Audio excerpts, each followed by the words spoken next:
Hello, everybody. Hello, everyone. How's it going? That's the wrong camera. That's also the wrong camera. There we go. How's everyone doing today? Hello. God. Oh, man. What a doozy with the last reading stream. That book was crazy. But I don't think we're gonna have a time to really chill and calm down, because we're doing the second book of it now.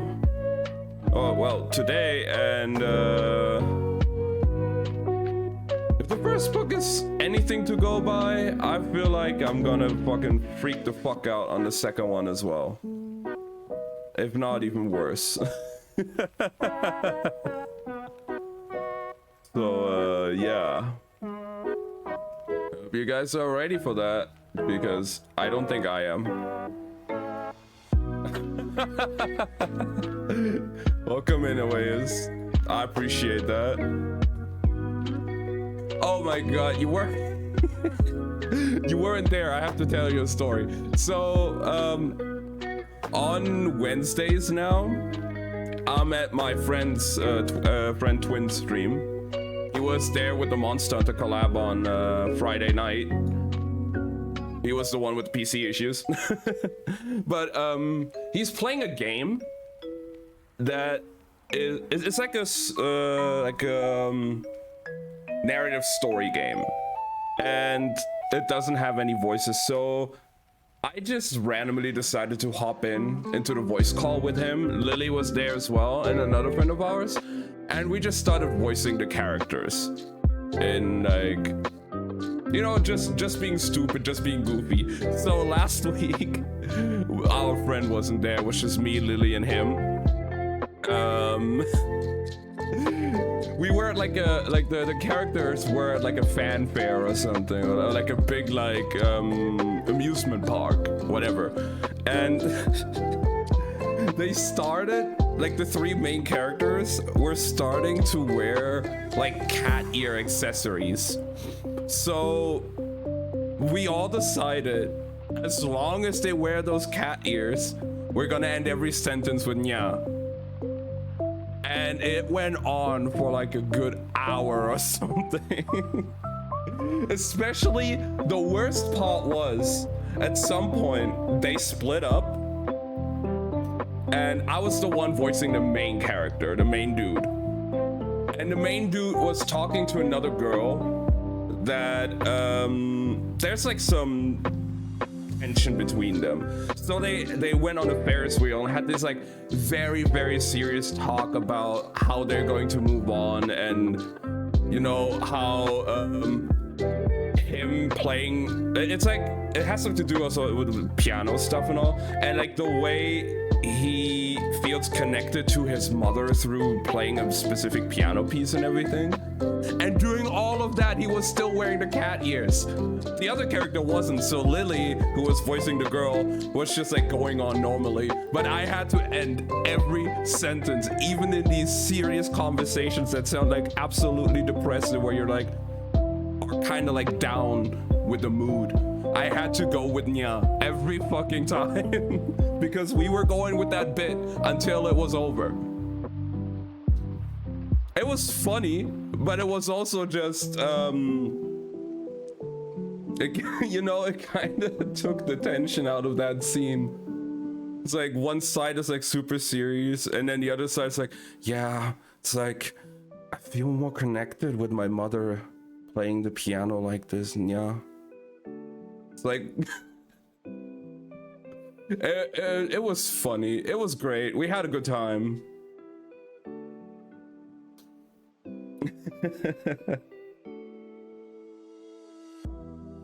And especially at the beginning of the second day we were playing, I actually posted the clip in the Discord as well from Lily's Twitter. What's the plan for the night? New book. We got the second book in the series from what we finished last week. Yeah, so I posted a clip from it in our Discord as well, because that was like pretty much at the beginning of that stream when we started. They were like trying to, like, one of them is like an aspiring photographer, like movie director. He like wants to create his own movies and stuff.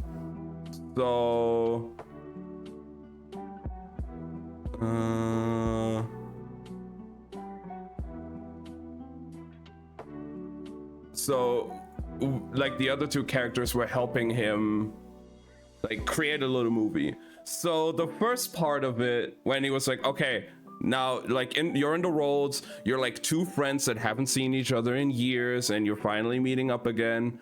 He gave us this prompt, and then the two characters we were playing were like completely overacting. They were taking the fucking piss out of that scene. Like, oh my god, it's been so long, how have you been, oh my god, stuff like that. And then we were like, okay, we'll do another take, but this time actually take it serious. And it got like really dramatic and really deep, and I feel like me and Lily in that clip really nailed that in a way.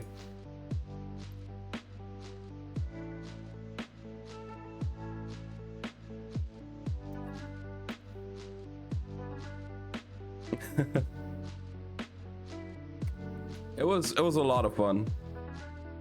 Let me see if I can find it actually. Yeah, we're gonna be reading the next book in the series that we started. We're reading the second book of Six of Crows because, yeah, it's great. It's a good book. Good.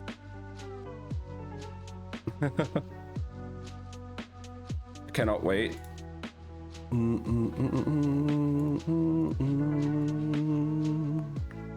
move so many things around here right now. Let me see, where is it? Does it show?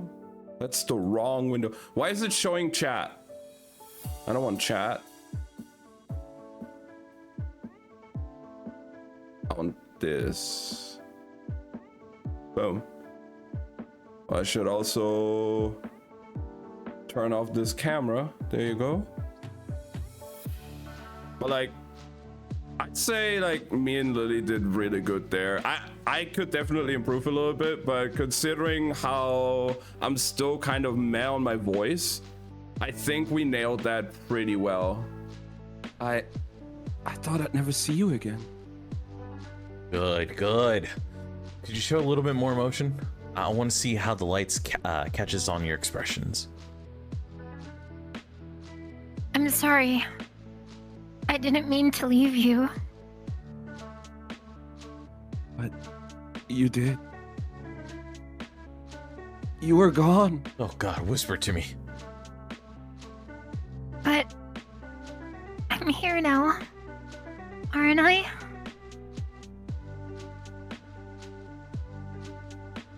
Are you really? Oh, that was a good twist. Kathy, play along. What do you mean? You can see me, can't you? You can hear me. Yeah, but you can't be here. Not anymore. Mark? I'll always be here for you. You know that, right? Stop lying. You can't be real. You aren't. I don't. I just want you here. I just want you here. Like, sure, I could have improved. But we also just, you know, we didn't expect the scene to go this fucking serious all of a sudden because we were taking the piss out of it before. Like, hello? But it was really fun. And we're probably gonna do it again next Wednesday. Because we're still not done with the game.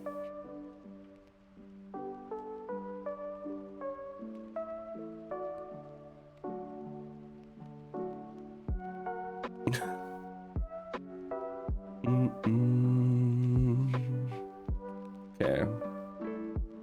What have you been up to though, Weyes? Anything exciting going on?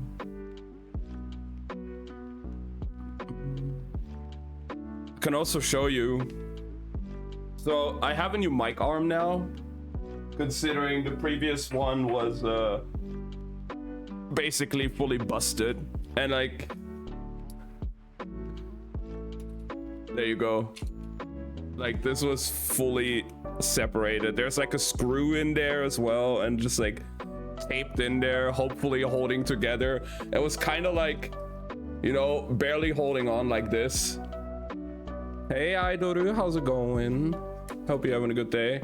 So it was definitely time to buy a new one.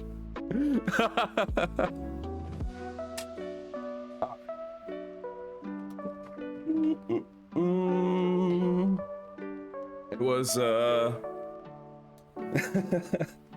yeah, I went into town yesterday. I had to buy a new one.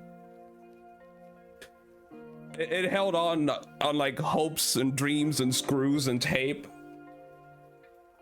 Today I'm doing all right. I'm still having a bit of a rough time with sleep, but I'm definitely doing better, and I am very much excited to start with the new book today. We just bought it yesterday, and it's the second book in a series that we just finished last week. Let me see.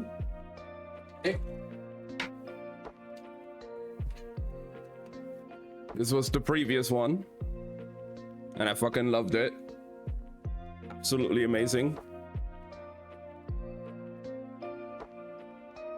We'll see if it gets better soon. I hope so too, but I think I should be fine.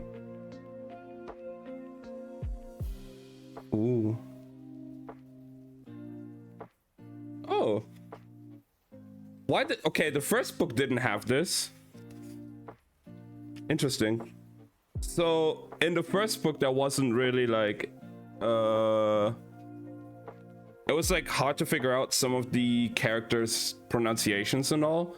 But this book, at the back, has a pronunciation guide on how to pronounce all the names and places and stuff, which is really nice. So that's good.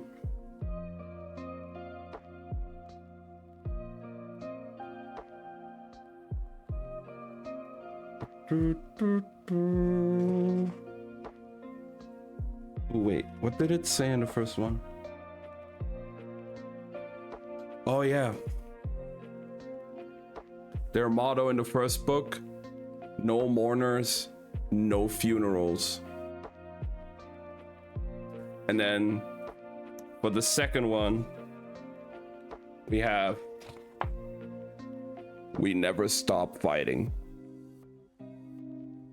That is so cool. I cannot wait. And I always love having the physical copies here compared to like reading it off of like a website or like an e-reader. There's just something about owning those books physically. We also just quickly, totally forgot about this. I need to change out some batteries real quick. My Yoimiya needs new batteries. He's already blinking again all the time.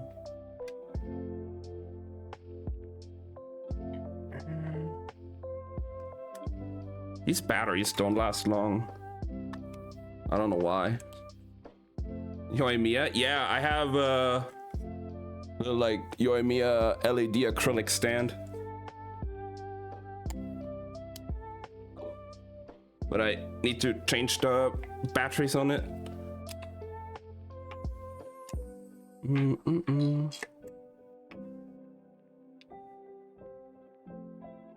It's so cute. I know, it's amazing. Somebody got it for me off of my throne for my birthday this last year.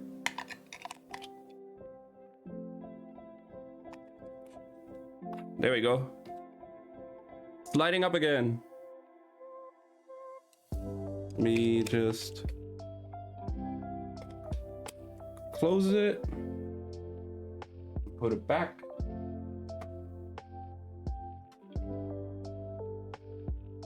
Make it red because it's Yoimiya. But you can't really see it because my big ass head is in front of it. But it's there in spirit. Yoimiya, best girl? Absolutely. I love her. There we go. There she is. I should just read like this. Just have it here so you guys can see it.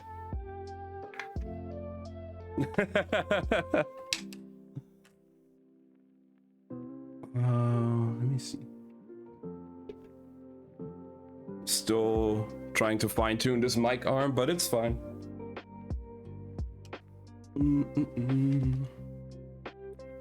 But yeah, I'm really looking forward to this. Do we have a map here again as well? Because we had a map of the place here in the previous book.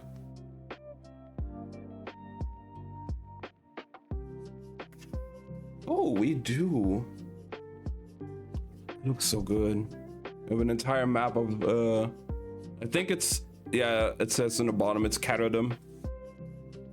It's really cool.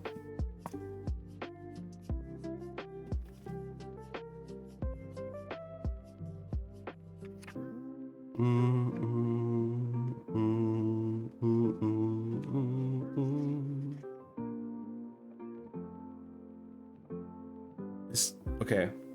Is this where I was also in this book? Because I remember at the very end of this book there was another chapter that we didn't read that started with a character called Redvenko. So let me see how it starts.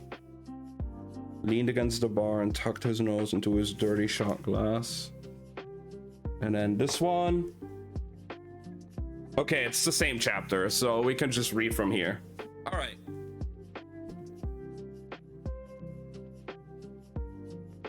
We're getting a new character introduced immediately called Redvenko. Let's see.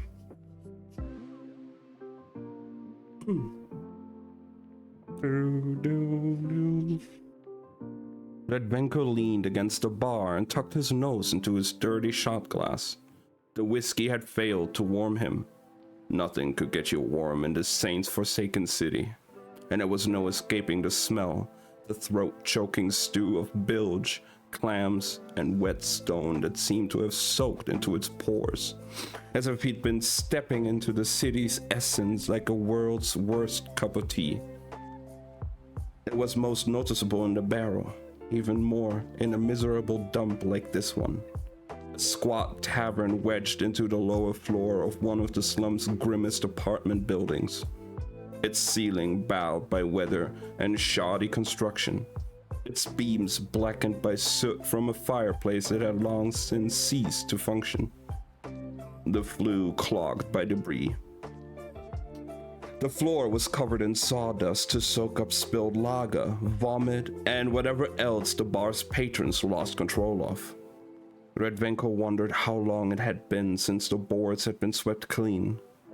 He buried his nose more deeply in the glass, inhaling the sweet perfume of bad whiskey. It made his eyes water. "You're supposed to drink it, not snort it," said the barkeep with a laugh. Redvenko put his glass down and gazed at the man blearily. He was thick-necked and barrel-chested, a real bruiser. Redvenko had seen him toss more than one rowdy patron into the streets. I got gold shoes and a gold belt. Let's go, Slothy. That sounds really nice. We are just starting with the book. You really wanted to read today? Yes, we ain't yapping today. We reading. We be doing yapping today. No yapping today. I did see though, I had to go back to our old playlist.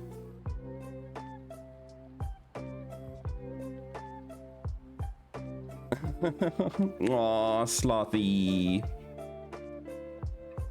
Give one to yourself as well. You deserve one too. But I like yapping. Well, that's on you guys, what you guys want to yap about. But I'm also very excited to start with this book because... Yes.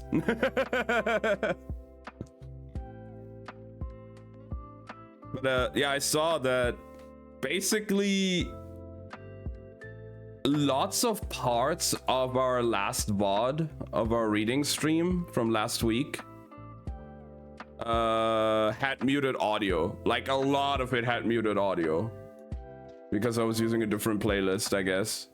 And that playlist... Please tell me when you'll start with the book. Very simple. I absolutely loved the first one, and I'm really excited to see how this story continues. And all of that, yeah. No, yeah, like let me show you. I don't have any copyright claims on it, obviously. I did make it a highlight again, but if we go into the VOD and I just show you guys here for a moment. I don't know how well you can see it, but there's like a lot of little red spots in between here, and those are all like muted audio parts. Especially towards the first half, up until here, which is kind of where we stop like reading in a bit. So like the finale is still fine, it seems, but there's definitely a big portion here in the beginning. Muted for what reason? Copyrighted audio. So if I go here to appeal muted audio, look at all these tracks that were copyright muted. All from the same artist. So yeah, I'm back to my old playlist. It's unfortunate because I really like that other playlist, but I also want these book streams to be preserved as best as they can, you know? So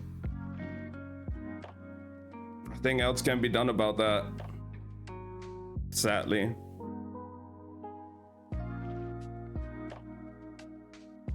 At least we have the ending on tape and my freakouts for that ending, so I guess that's good. That's a silver lining, right, guys?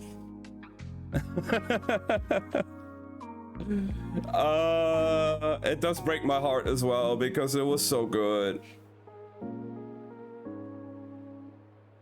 But man, that really sucks.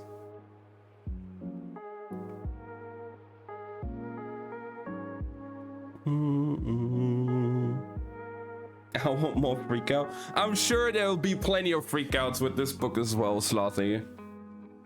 We're just getting started. Less German reason, more American freakout, bitte. When was I ever reasonable in German? Or in general?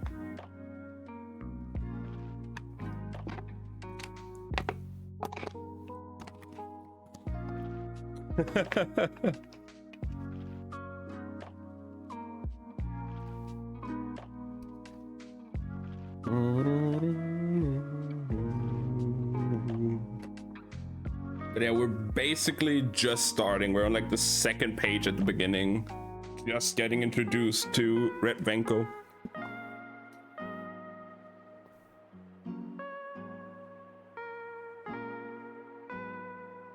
and whatever is going on now. But also, Slothy, this book does have a pronunciation guide in the back compared to Six of Crows. You have the whole like cast of characters and pronunciation guides here at the back.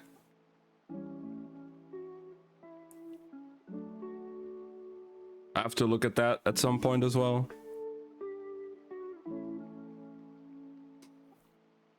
Alright.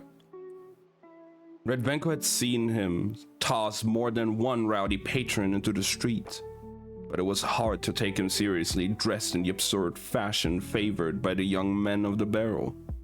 A pink shirt with sleeves that looked fit to slip over a huge... to split over huge biceps. A garish red and orange plaid waistcoat. He looked like a dandified soft-shell crab. Now that's a description. A dandified soft-shell crab. Tell me, said Redvenko. His kirch wasn't good to begin with, and it was worse after a few drinks. Why does city smell so bad? Like old soup. Like sink full of dishes. Finish up some work and go to bed. I'll be listening on the background. Hope everyone has a lot of fun. I appreciate it, Idol. Hope you get some good rest. Sleep well. And I appreciate you stopping by.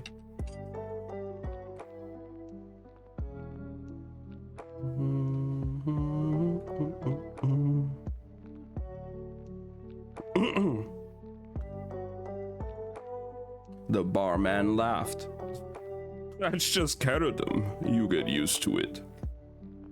Redvenko shook his head. He didn't want to get used to the city or its stink. His job with Councilman Hedda had been dull, but at least his rooms had been dry and warm. As a treasured Grisha indenture, Redvenko had been kept in comfort, his belly full. He cursed Hedda at the time, bored with his work shepherding the merchant's expensive cargo shipments across the sea, resenting the terms of his contract, the foolish bargain he'd made to get himself out of Ravka after the Civil War. Wait. Oh, I remember who he is. I was like, Redvenko does sound familiar, but I forgot. Right, he was in the first chapter of Six of Crows. When we were talking with that, I forgot his name, the dude that wanted to grow a mustache. Was a guard at Hedda's place. Right, oh my god.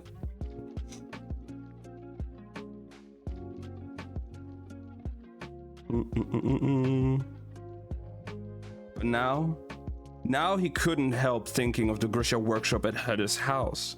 The fire burning merrily in the gate, brown bread served with slabs of butter and thick cuts of ham.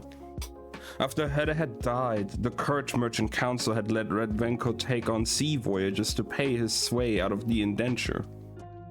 The money was terrible, but what other options did he have?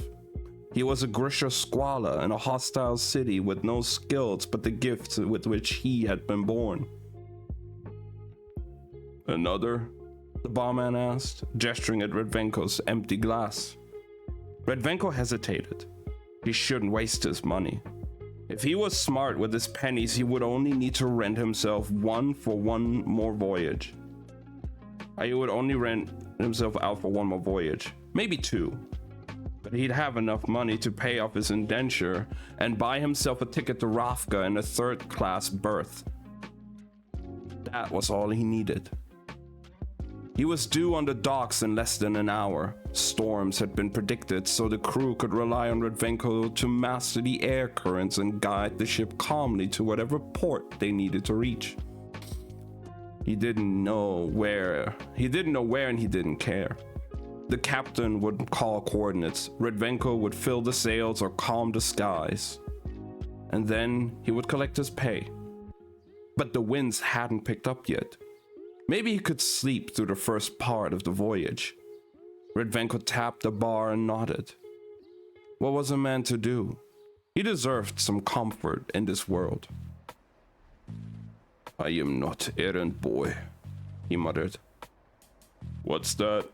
The barman asked as he poured out another drink. Redvenko gave it a dismissive wave. This person, this common lout, could never understand. He toiled away in obscurity, hoping for what? An extra coin in his pocket, a warm glance from a pretty girl. He knew nothing of glory and battle, what it was to be revered. You Rufkin? Through the muzzy blur the whiskey had created, Redvenko came alert. Why? No reason. You just sound Rufkin. Redvenko told himself to relax. Plenty of Rafkins came through Catterdom looking for work. There was nothing on him that said Grisha. His cowardice filled him with disgust at himself, the barman, this city. He wanted to sit and enjoy his drink. There was no one at the bar to jump him. Despite the barman's muscles, Redvenko knew he could handle him easily. But when you were Grisha, even staying still could mean courting trouble. There had been more rumors of disappearances in Catterdom recently. Grisha vanishing from the streets of their homes, probably snapped up by slavers and sold to the highest bidder.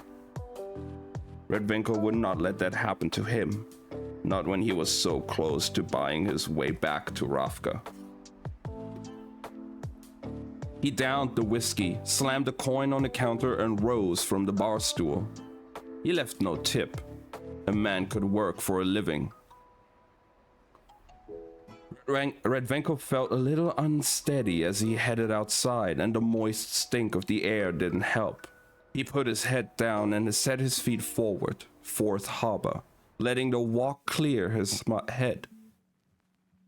2 more voyages, he repeated to himself. A few more weeks at sea, a few more months in this city. He'd find a way to make it bearable. He wondered if some of his old friends might be waiting for him in Ravka. The young king was said to be handing out pardons like penny candy, eager to rebuild the Second Army, the Grisha military that had been decimated by the war. Just 2 more trips, he said to no one, stamping his boots against the spring damp. How could it be this cold and wet this late in the year? Living in the city was like being trapped in the chilly armpit of a frost giant. He passed along Graf Canal, shivering as he glimpsed Black Veil Island tucked into the water's bend. That was where the Kirch wealthy had once buried their dead, in the little stone houses above water level. Some trick of the climate kept the island shrouded in shifting mists, and there were rumors that the place was haunted.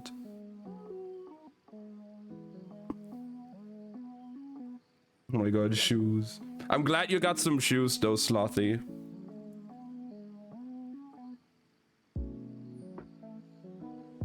Redvenko hastened his steps. He wasn't a superstitious man. When you had power like this, there was no reason to fear what might lurk in the shadows. But who liked to walk by a graveyard?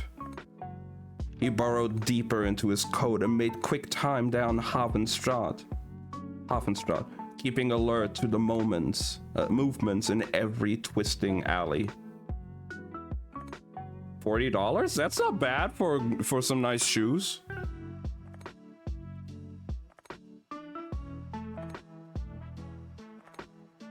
Soon he'd be in Ravka, where he could stroll the streets without fear, assuming he got his pardon.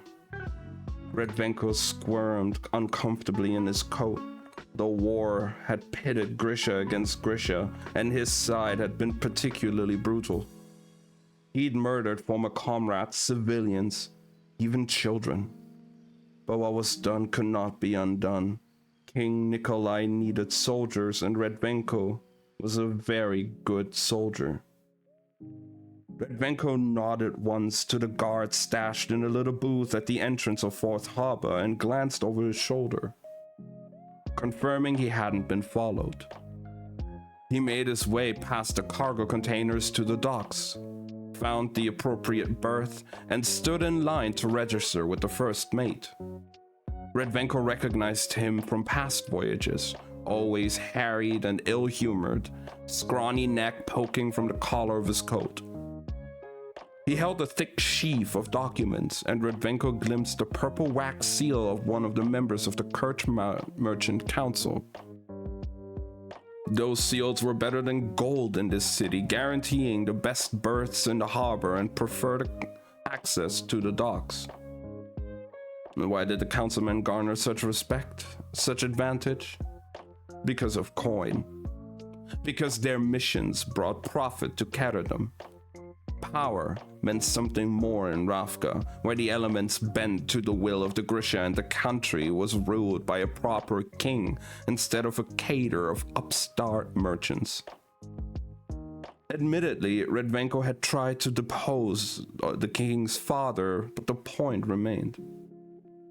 Prince Nikolai was a side character in the first trilogy, and Nikolai is a main character in the third series. Okay.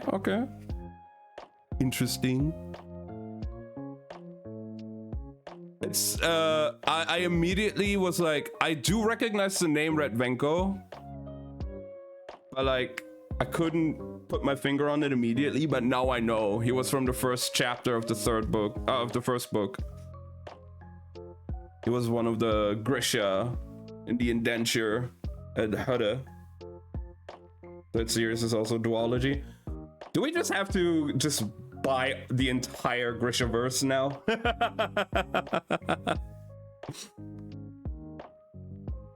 The 6 of the 7 books in this universe, damn.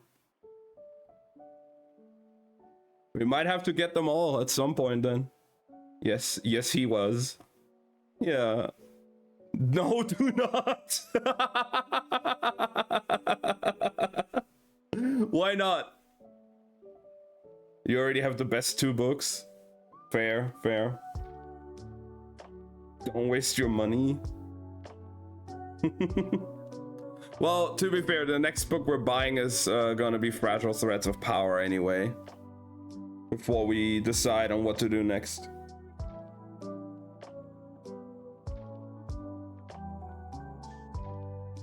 We're not ready for the rest of the crew just yet, the first mate said, as Redvenko gave his name.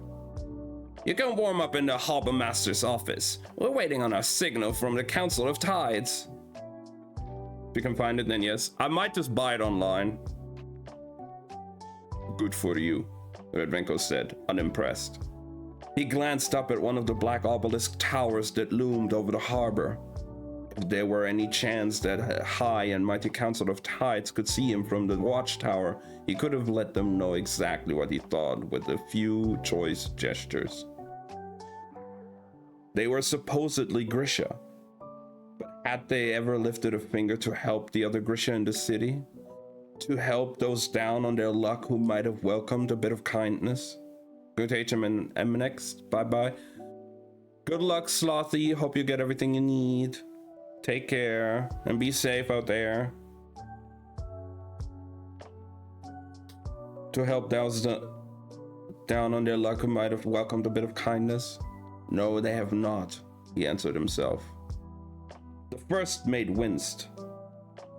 Yes, Redvenko, have you been drinking? No. You stink of whiskey. Redvenko sniffed. Little bit of whiskey. Just try out. Get yourself some coffee or strong yoda. This cotton has to be in Joholm in 2 weeks' time, and we aren't paying you to nurse a hangover below decks. Understood? Yes, Redvenko said with a dismissive wave, already heading toward the harbor master's office. But when he was a few steps away, he flicked his wrist. A tiny whirlwind caught the papers the first mate was holding, sending them flying over the docks. Damn it! He shouted as he went scrambling over the wooden planks, trying to capture the pages of his manifest before they blew into the sea. Redvenko smiled with grim pleasure. Then he felt a wave of sadness overtake him. He was a giant among men, a gifted squaller, a great soldier. But here he was just an employee, a sad old ruffian who spoke broken courage and drank too much. Home, he told himself, soon I'll be home. He would get his pardon and prove himself once more. He would fight for his country. He would sleep under a roof that didn't leak and wear a blue wool kefta lined with silver fox fur. He would be Emil Redvenko again, not this pathetic shadow. There's coffee, said the clerk when Redvenko entered the harbor master's office, gesturing toward a copper urn in the corner. Tea. There's coffee. This country. Redvenko filled a mug with of the dark sludge, more to warm his hands than anything. He couldn't bear the taste of it. Certainly not without a healthy dose of sugar, which the harbor master had neglected to supply. Wind blowing in, said the clerk as a bell clanged outside, shaken by the rising breeze. I have ears, Redvenko grumbled. Don't think it will amount to much here, but once you get out of the harbor, be silent, Redvenko said sharply. He was on his feet, listening. What? Said the clerk. There's... Redvenko put a finger to his lips. Someone cries out. The sound had come from the ship, from where the ship was docked. It's just gulls. Sun's coming up soon, and... Redvenko raised a hand, and a gust of air slammed the clerk back into the wall. I said, be silent. The clerk's mouth dropped open as he hung pinned to the slats. Is the Grisha they got for the crew? For saint's sake, was Redvenko going to have to pull the air from his boy lungs and suffocate him to quiet? Through the waxy windows, Redvenko could see the sky beginning to turn blue as dawn arrived. He heard the squawking of gulls searching the waves for breakfast. Maybe the liquor was muddling his mind. Redvenko let the clerk drop to the ground. He'd spilled his coffee, but he didn't want to bother with another cup. Told you it was nothing, said the clerk as he dragged himself to his feet. Didn't have to get all heated up. The clerk dusted himself off and got resettled behind the desk. I never met one of you before, Grisha. Redvenko snorted. The clerk probably had and simply didn't know it. You get paid pretty good for the voyages? Not good enough. But whatever the clerk was going to say next was lost as the door to the office exploded in a hail of splinters. Redvenko's hands went up to shield his face. He ducked and rolled behind the clerk's desk for cover. A woman entered the office. Black hair, golden eyes, shoe. The clerk reached for a shotgun Redvenko saw strapped beneath the desk. They've come for the payroll, he shouted. Ain't no one taking the payroll! Redvenko watched in shock as the gangly clerk stood like some kind of avenging warrior and opened fire. By all that was holy, nothing could motivate the courage like cash. Redvenko peeked around the desk in time to see the shotgun blast strike the woman directly in the chest. She was thrown backwards and collided with the door jamb, crumpling to the floor. He smelled the sharp burn of gunpowder, the metallic tang of blood. Redvenko's belly gave a shaming lurch. It had been a long time since he'd seen someone shot down in front of him, and had been in a time of war. Ain't no one taking a payroll, the clerk repeated with satisfaction. But before Redvenko could reply, the shoe woman wrapped her bloody hand around the doorframe, hauling herself to her feet. Redvenko blinked. Just how much whiskey had he had? The woman marched forward. Through the remains of her tattered blouse, Redvenko saw blood, flesh pocked cocked with buckshot and the glint of what looked like metal. The clerk fumbled to reload, but the woman was too fast. She grabbed the gun from his hands and swatted him down with it, knocking him sideways with terrible force. She tossed the gun aside and turned her golden eyes on Redvenko. "Take payroll," Redvenko shouted, clambering backwards. He dug in his pockets and tossed his nearly empty wallet at her. "Take what you want." The woman smiled slightly at that. With pity, amusement, Redvenko did not know. But he understood that she had not come for the money at all. She had come for him, and it didn't matter if she was a slaver or a mercenary or something else entirely. She could face a soldier, not some cowering weakling. Or she would face a soldier, not some cowering weakling. He leapt to his feet, muscles responding reluctantly to his demands, and shifted into fighting stance. His arms arced forward. A howling wind swept through the room, tossing a chair, then the clerk's desk, then the steaming coffee urn at the woman. She batted each item away with little interest, as if she were brushing aside stray cobwebs. Redvenko focused his power and shoved both of his hands forward, feeling his ears pop as the pressure dropped in the wind, swelled in a surging thunderhead. Maybe this woman could be stopped by bullets.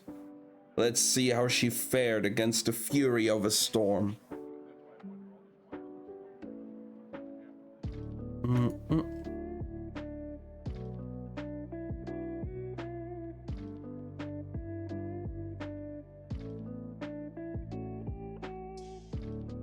The woman growled at this as the gale seized her, hurling her back through the open doorway.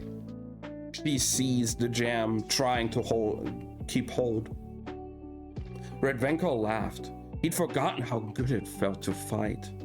Then, from behind him, he heard a loud crack, the shriek of nails torn free and rending timber. He looked over his shoulder and caught the briefest glimpse of the dawn sky, the wharf. The wall was gone. Strong arms seized him, clasping his hands to his sides, preventing him from using his power. He was rising, sailing upward, the harbor shrinking beneath him. He saw the roof of the harbormaster's office, the body of the first mate in a heap on the dock, the ship Redvenko had been meant to sail on. Its desk a mess of broken boards, bodies piled near the shattered masts. His attackers had been here first. The air was cold on his face. His heart pounded a ragged rhythm in his ears. "Please," he begged as they soared higher, unsure of what he was pleading for. Afraid to move too suddenly or too much, he craned his neck to look at his captor. Redvenko released a terrified moan, somewhere between a sob and the panicked whine of an animal caught in a trap. The man holding him was Shu, his black hair pulled into a tight bun, his golden eyes narrowed against the rush of the wind. And from his back emerged two vast wings that beat against the sky, hinged gracefully wrought in looping silver filigree and taut canvas. Was he an angel? A demon? Some strange mechanical come to life? Had Redvenko simply lost his mind? In the arms of his captor, Emil Redvenko saw the shadow they made cast upon the glittering surface of the sea far below. 2 heads, 2 wings, 4 legs. He had become a great beast, and yet that beast would devour him. His prayers turned to screams, but both went unanswered. Wow. What a great first chapter already. What the fuck? Rip Redvenko though? Damn. You just getting like caught up like that, okay.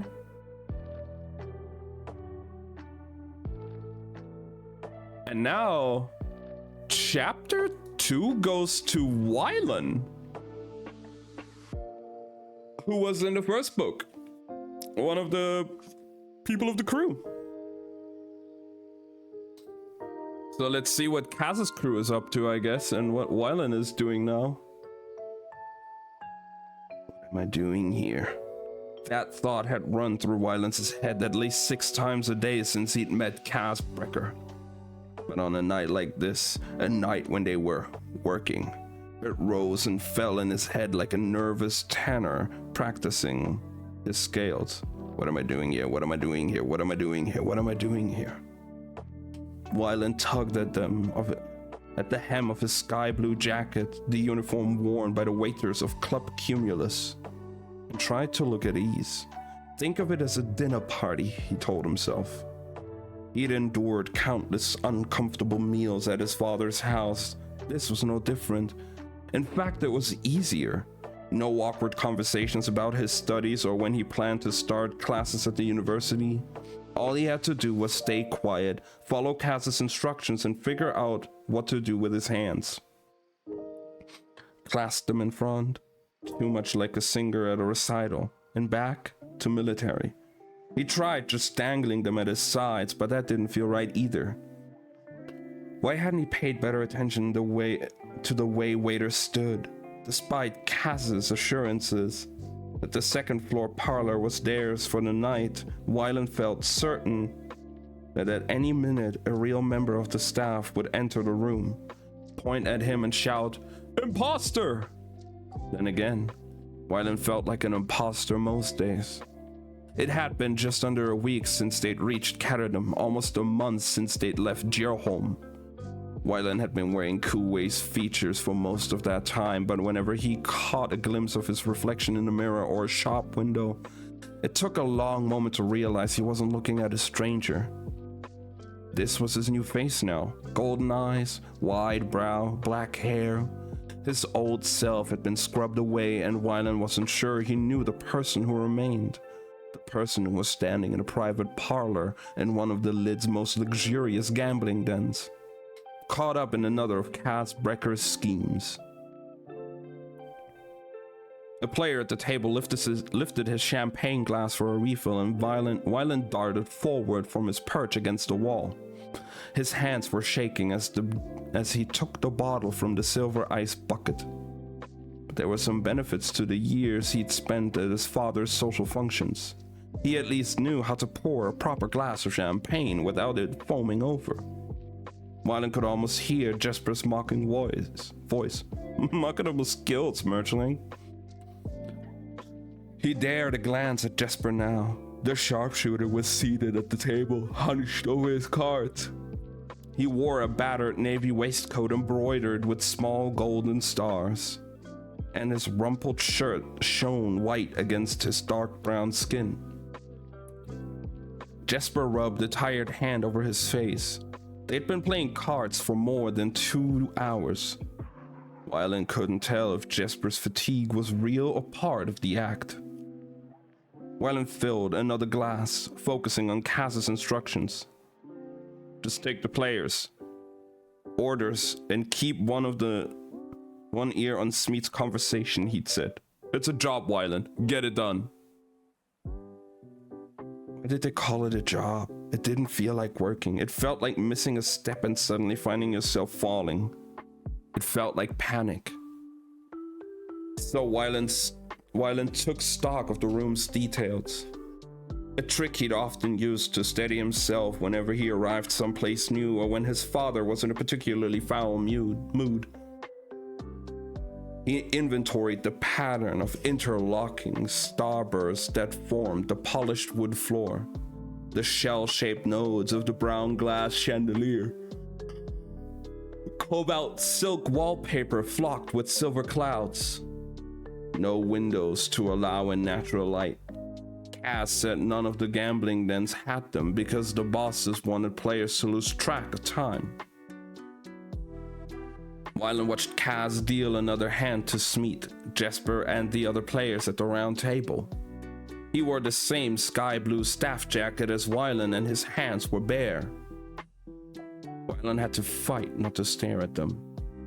wasn't just the strangeness, the wrongness of seeing Cass without his gloves. It was that his hands seemed animated by a secret machinery Wylan didn't understand. When he had started to learn figure drawing, Wylan had studied anatomy illustrations.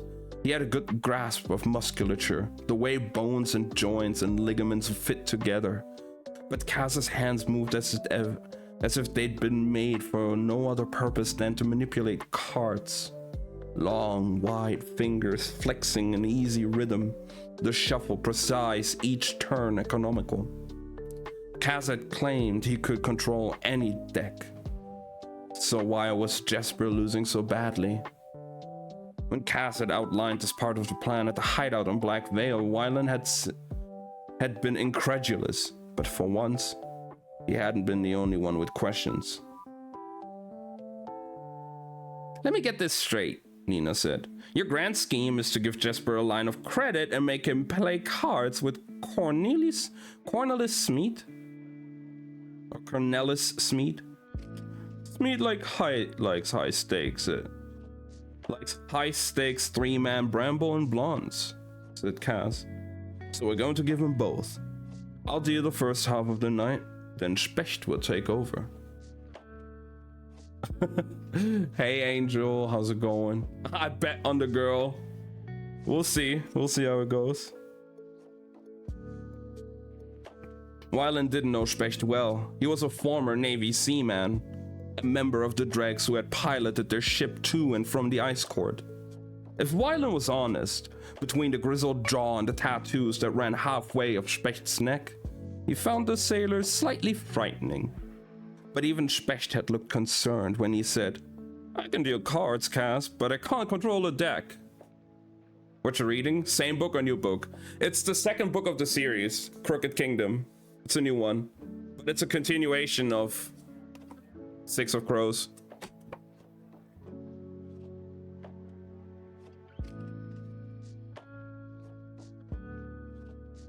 You don't have to. From the time you sit down, it'll be an honest game. The important thing is to keep Smeet at the tables until midnight. So this is episode 1. Yeah, this is the start now of the next one. We're like 10 pages in. We finished 1 chapter so far, so you haven't missed too much. And the important thing is to keep Smeet at the tables until midnight. The shift changes when we risk losing him. As soon as I stand up, he's going to start thinking about moving on to another game or calling it a night. So you all need to do everything you can to keep his ass firmly planted at the table. I can handle it, Jesper said, and Nina had just scowled. Sure, and maybe for phase 2 of this plan I can masquerade as a Yoda dealer. What could possibly go wrong? Well, I wouldn't have put it that way exactly, but he agreed, strongly. They should be keeping Jesper away from the gambling dens, not encouraging his life of love of risk. But Cass hadn't been moved. Just do your job and keep Smeet thoroughly enthralled until midnight, he'd said. You know what's on the line. They all did. Inej's life. And how could Wylan argue with that? He felt a pang of guilt every time he thought about it. Fennec had said he would give them 7 days to give up Kuwe Yulbo. Then he would begin torturing Inej. They were almost out of time. Wylan knew he couldn't have prevented his father from double-crossing the crew and kidnapping her. He knew that, but he still felt responsible. What am I supposed to do with Cornelis Smeet after midnight? Nina asked. Try to talk him into spending the night with you. What? Matthias had sputtered, red flooding his face all the way up to his ears. He won't say yes. Nina sniffed. Like hell he won't. Nina, Matthias growled. Smeet never cheats at cards or on his wife, Cass said. He's like half the amateurs strutting around the barrel. Most of the time, he's respectable, scrupulous, strict economies, and a half glass of wine at dinner. But once a week, he enjoys feeling like he's an outlaw, matching wits with the high-end rollers on East Stave, and he likes a pretty blonde on his arm when he does it. Nina pursed her lips. If he's so moral, then why do you want me to try to... Because Smeed's rolling in coin, and any self-respecting girl from West Stave could at least make the effort. I don't like this, said Matthias. Jesper had smiled his reckless gunslinger's grin. To be fair, Matthias, you don't like much. Keep Smeed at Club Cumulus from 8 bells until midnight, Cass said. That's 4 hours of play, so stay smart about it. Nina was certainly doing her best, and Wylan didn't know whether to be impressed or concerned. She was dressed in a sheer lavender gown rigged with some kind of corset that pushed her cleavage to alarming heights. And though she'd lost weight since her battle with Perem, there was still plenty of her for Smeed to grab onto. Okay. That's a way to describe it. She'd settled her rump firmly on his knee, arm around his shoulder, and was cooing prettily in his ear, her hands caressing his chest and occasionally slipping beneath his jacket like a beagle searching for treats. She stopped only to order oysters or another bottle of champagne. Wylan knew Nina could handle just about any man in any situation, but he didn't think she could have to sit half-dressed in a drafty gambling parlor perched on some leering lawyer's lap. At the very least, she was probably going to catch a cold. Hey Lily, I hope you're doing well. How are you feeling today? Jesper folded yet again and blew out a long, exasperated breath. He'd been losing slowly for the last 2 hours. He'd kept his bids cautious, but neither Luck nor Cass seemed to be on his side tonight. Just woke up a bit. I'm glad you got some good rest. How were they supposed to keep Smeed at the table if Jesper ran out of funds? Would the other high-stakes players be enough of a lure? There were a few of them in the room, lingering by the halls, watching the game, each hoping to nab a seat if someone cashed out. None of them knew the real game Cass was running. As Wylan leaned down to refill Nina's glass, he heard Smeed murmur, "Card game is like a duel. It's the little cuts and slashes that set the stage for the final killing stroke." He glanced across the table to Jesper. "The lad is bleeding all over the table." "I don't know how you keep the rules straight in your head," Nina said with a giggle. And Smeed grinned, clearly pleased. "This is nothing compared to managing a business." "I can't imagine how you do that either." "Sometimes I don't know myself," Smeed said in a sigh. "It's been a hard week. One of my clerks never came back from his holiday, and that meant I was stuck short-handed." Wylan nearly dropped the bottle he was holding. Champagne splashed onto the floor. "I'm paying to drink it, not to wear it, boy," snapped Smeed. He wiped at his trousers and muttered, "That's what comes of hiring foreigners." "He means me," Wylan realized as he backed away hurriedly. He didn't know how to make the reality of this new Shu feature sink in. He couldn't even speak Shu, a fact that hadn't worried him until 2 Shu tourists with a map in hand and had waylaid him on East Stave. Wylan had panicked, made an elaborate shrugging gesture, and bolted for the servants' entrance to Club Cumulus.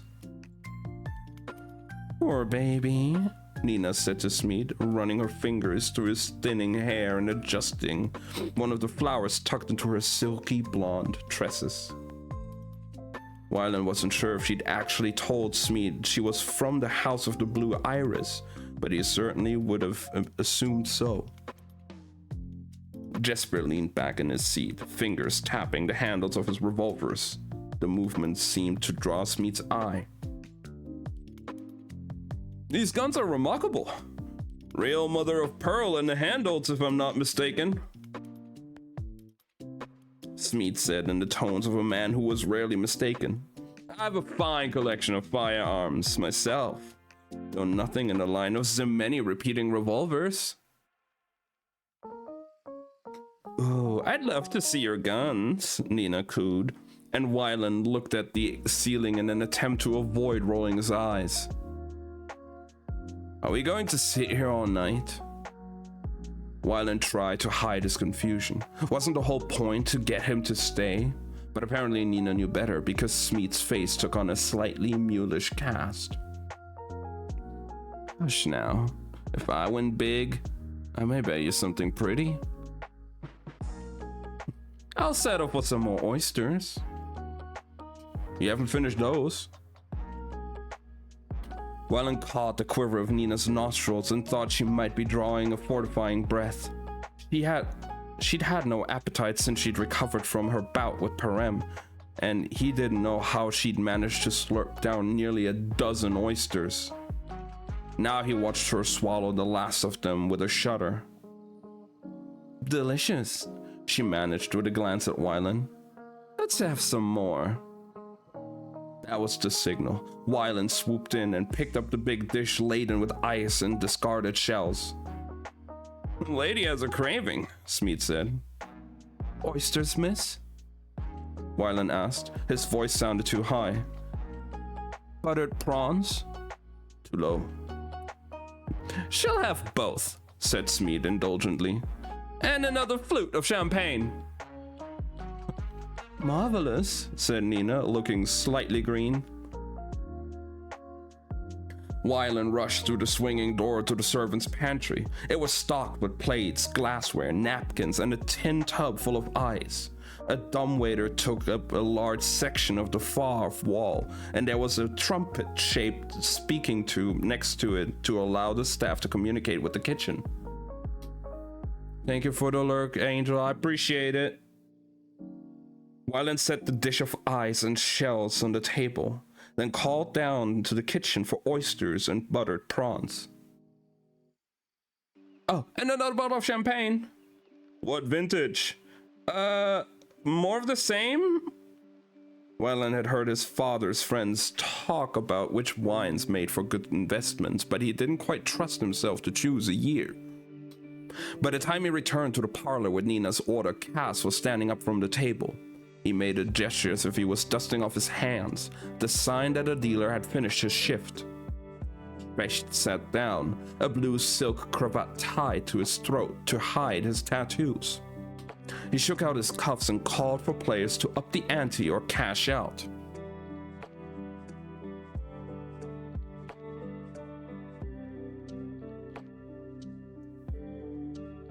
Cass's eyes met Wyland's as he vanished into the pantry.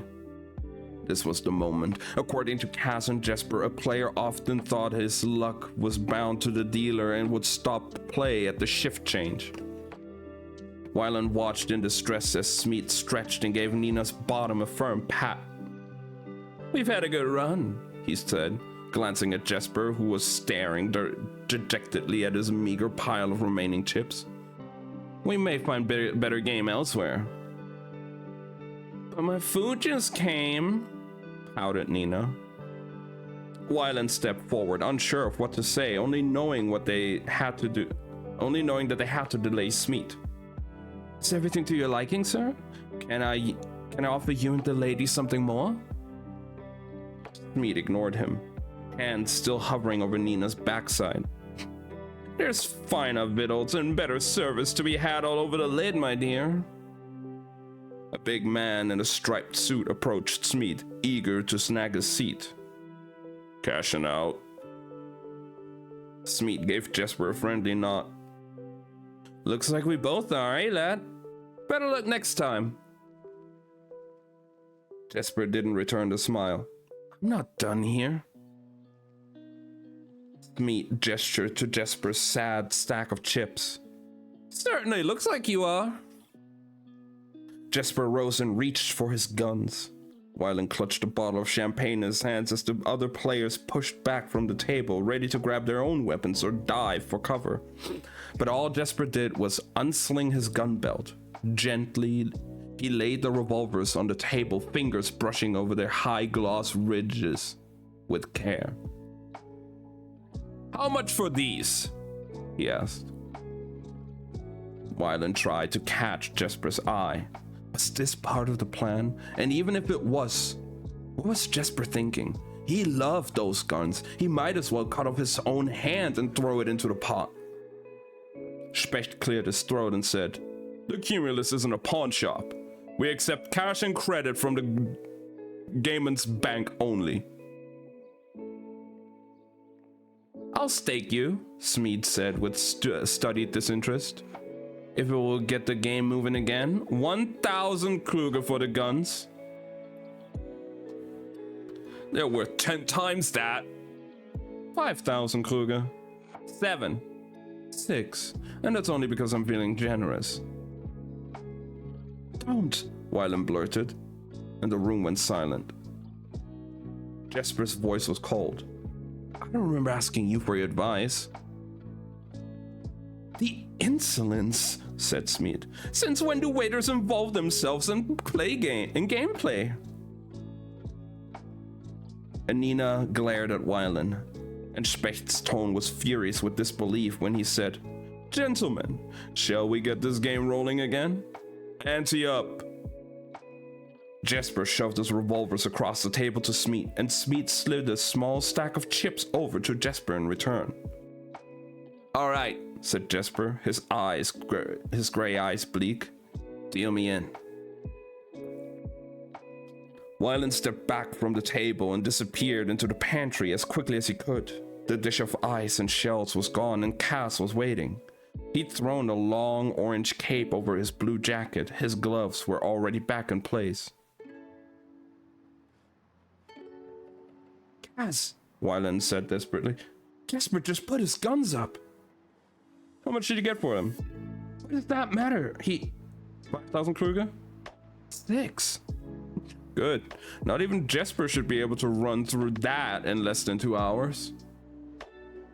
He tossed Wylan a cape and mask, the trappings of the Grey Imp, one of the characters of the Comedy Brute. "Let's go." "Me?" "No, the idiot behind you." Cass picked up the speaking trumpet and said, "Send up another waiter. This one managed to spill champagne on some high roller's shoes." Someone in the kitchen laughed and said, "You got it." They were down the stairs and out the servants' entrance bare moments later, their costumes allowing them to move anonymously through the crowds of East Stave. "You knew Jesper would lose. You made sure of it," Wylan accused. Cass rarely used his cane when they were roaming in parts of the city where he might be recognized. But despite his lopsided gait, Wylan had to jog to keep up with him. "Of course I did. I control the game, Wylan, or I don't play. I could have made sure Jesper won every hand." "Then why?" "We weren't there to win at cards. We needed Smeed to stay at the tables. He was ogling those guns almost as much as Nina's cleavage. Now he's feeling confident, like he's in for a good night. If he loses, he'll still keep playing. Who knows? Jesper may even win his revolvers back." "I hope so," said Wylan as they hopped onto a rowboat crowded with tourists and headed south down the Stave. "You would." "What's that supposed to mean?" "Someone like Jesper wins 2 hands and starts to call it a streak. Eventually he loses, and that just leaves him hungrier for the next run of good luck. The house relies on it." "Then why make him walk into a gambling den?" Wylan thought, but didn't say. "And why make Jesper give up something that meant so much to him?" There had to be another way to keep Smeed playing. But those weren't even the right questions. The real question was why Jesper did it without hesitation.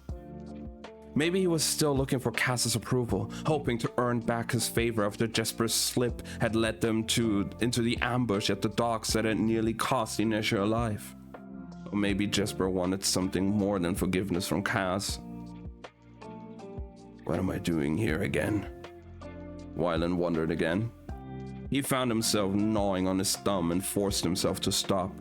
He was here for Inesh. She'd saved their lives more than once, and he wasn't going to forget her. He was here because he desperately needed the money. And if there was another reason, a tall, lanky reason with too strong taste for games of chance, he wasn't going to think about that right now. As soon as they made it to the outskirts of the barrow, Wylan and Cass ditched their capes and sky blue jackets and wended their way east into the Zelver district. Matthias was waiting for them beneath a darkened doorway on Handel Canal. All clear? Cass asked. All clear, said the big Fjordan. The lights went out on the top floor of Smeed's house more than an hour ago, but I don't know if the servants are awake. He only has a daily maid and cook, Cass said. He's too cheap for full-time servants. How is... Nina's fine. Jesper's fine. Everyone is fine except for me because I'm stuck with a gang of hand-wringing nursemaids. Keep a watch. Wylan shrugged apologetically at Matthias, who looked like he was considering dashing Cass's skull against the wall, then hurried along the cobblestones of the Cass. Smeed's home also served as his office, and it was located on a dark street with sparse foot traffic. The lamps were lit along the canal and candles burned in some of the windows, but after 10 bells, most of the neighborhood's respectable citizens had already retired. Are we just going in through the front door? Use your eyes instead of running your mouth, said Cass, lockpicks already flashing in his gloved hands. I am, Wylan thought, but that wasn't strictly true. He'd taken in the house's proportions, the pitch of its gabled roof, the roses beginning to bloom in its window boxes, but he hadn't looked at the house as a puzzle. With some frustration, Wylan could admit that it was an easy solve. The Zelva district was prosperous, but not truly wealthy, a place for successful artisans, bookkeepers, and baristas. Though the houses were well built and tidy with views of a wide canal, they were tightly packed together and there were no grand gardens or private docks. To access the windows of the upper floors, he and Cass would have to break into a neighboring home and go through 2 sets of locks instead of 1. Better to risk the front door to simply act as if they had every right to be there, even if Cass was carrying picks instead of keys.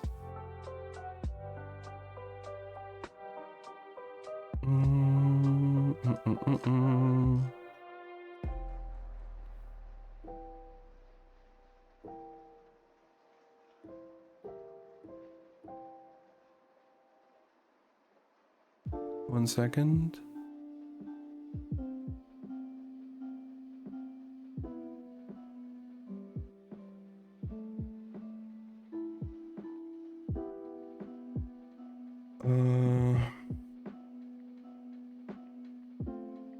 Where was I now? Okay. Use your eyes. But Wylan didn't like looking at the world the way Cass did. And once they'd gotten their money, he'd never have to again. A bare second later, Cass pressed down on the handle on the door, and the door swung open. Immediately, Wylan heard the patter of paws, claws on hard wood, low snarls, as Smeed's pack of hounds rushed the door, white teeth flashing, growls rumbling deep in their chest. Before they could realize someone other than their master had come to call, Cass pushed Smeed's whistle beneath his lips and blew. Nina had managed to slip it from the chain the lawyer always wore around his neck, then tucked it beneath an empty oyster shell for Wyland to whisk into the kitchen. There was no sound from the whistle, at least not one that Wyland could hear. It's going to work, he thought, imagining those huge jaws tearing into his throat. But the dogs skittered to a halt, bumping into one another in a confused tangle. Kaz blew again, lips pursing in time with the pattern of a new command. The dogs quieted and flopped to the floor with a disgruntled whine. One even rolled over on its back. No, why can't people be this easily trained? Kaz murmured as he crouched to oblige the dog with a belly rub, black gloved fingers smoothing the short fur. Close the door behind you. Wyland did and stood with his back pressed to it, keeping a weary eye on a pile of slavering hounds. The whole house smelled of dog, damp fur, oily hides, warm breath moist with the stink of raw meat. Not fond of animals? Kaz asked. I like dogs, Wyland said, just not when they're the size of bears. Wyland knew the real puzzle of Smeat's house had been a thorny one for Kaz to solve. Kaz could pick just about any lock and outthink any system of alarms, but he hadn't been able to come up with a simple way around Smeat's bloodthirsty hounds that wouldn't leave their plan exposed. During the day, the dogs were kept in a kennel, but at night, they were given free run of the house while Smeat's family slept peacefully in the richly appointed rooms on the 3rd floor, the staircase closed off by an iron gate. Smeat walked the dogs himself, up and down the Handel Canal, trailing after them like a trubby sled in an expensive hat. Nina had suggested drugging the dogs' food. Smeat went to the butcher every morning to select cuts of meat for the pack, and it would have been easy enough to switch the parcels. But Smeat wanted his dogs hungry at night, so he fed them in the mornings. He would have noticed if his prized pets had been sluggish all day, and they couldn't risk Smeat staying home to care for his hounds. He had to spend the evening on East Stave, and when he returned home, it was essential that he find nothing amiss. Inet's life depended on it. Kaz had arranged for a private parlor in the Cumulus. Nina had caressed the whistle from beneath Smeat's shirt, and piece by piece, the plan had come together. Wyland did not want to think about what they'd done to obtain the whistle commands. He shivered when he remembered what Smeat had said. One of my clerks never came back from his holiday. He never would. Wyland could still hear the clerk screaming as Kaz dangled him by the ankles from the top of the Hunrod Point lighthouse. I'm a good man, he'd shouted. I'm a good man. They were the last words he'd spoken. If he'd talked less, he might have lived. Now Wyland watched Kaz give the drooling dog a scratch behind the ears and rise. Let's go, watch your feet. They sidestepped a pile of dog bodies in the hall and made their way quietly up the stairs. The layout of Smeat's house was familiar to Wyland. Most businesses in the city followed the same plan. A kitchen, public rooms for meeting with clients on the ground floor, offices and storage on the 2nd floor, sleeping rooms for the family on the 3rd floor. Very wealthy homes had a 4th floor for servants' quarters. As a boy, Wyland had spent more than a few hours hiding from his father in his own home's upper rooms. Not even locked, Kaz murmured as they entered Smeat's office. Those hounds have made him lazy. Kaz closed the door and lit a lamp, turning the flame down low. The office had 3 small desks arranged by the windows to take advantage of the natural light. 1 for Smeat and 2 for his clerks. I'm a good man. Wyland shook off the memory and focused on the shelves that ran from floor to ceiling. They were lined with ledgers and boxes full of documents, each carefully labeled with what Wyland assumed were the names of clients and companies. So many pigeons, Cass murmured, eyes scanning the boxes. Nothing Boreg, that sad little skiff called Dryden. Smeed represents half the Merchant Council, including Wyland's father. Smeed had served as Jan van Egg's attorney and property manager for as long as Wyland could remember. Where do we start? Wyland whispered. Oh man. Cass pulled a fat ledger from the shelves. First, we make sure your father has no new acquisitions under his names. Then we search under your stepmother's name and yours. Don't call her that. Alice is barely older than I am, and my father won't have kept property in my name. You'd be surprised at what a man will do to avoid paying taxes. They spent the better part of the next hour digging through Smeed's files. They knew all about Van Eck's public properties, the factories, hotels and manufacturing plants, the shipyard, the country house and farmland in Southern Kerch. But Cass believed Wyland's father had to have private holdings, places he'd kept off the public registers, places he'd stashed something or someone he didn't want found.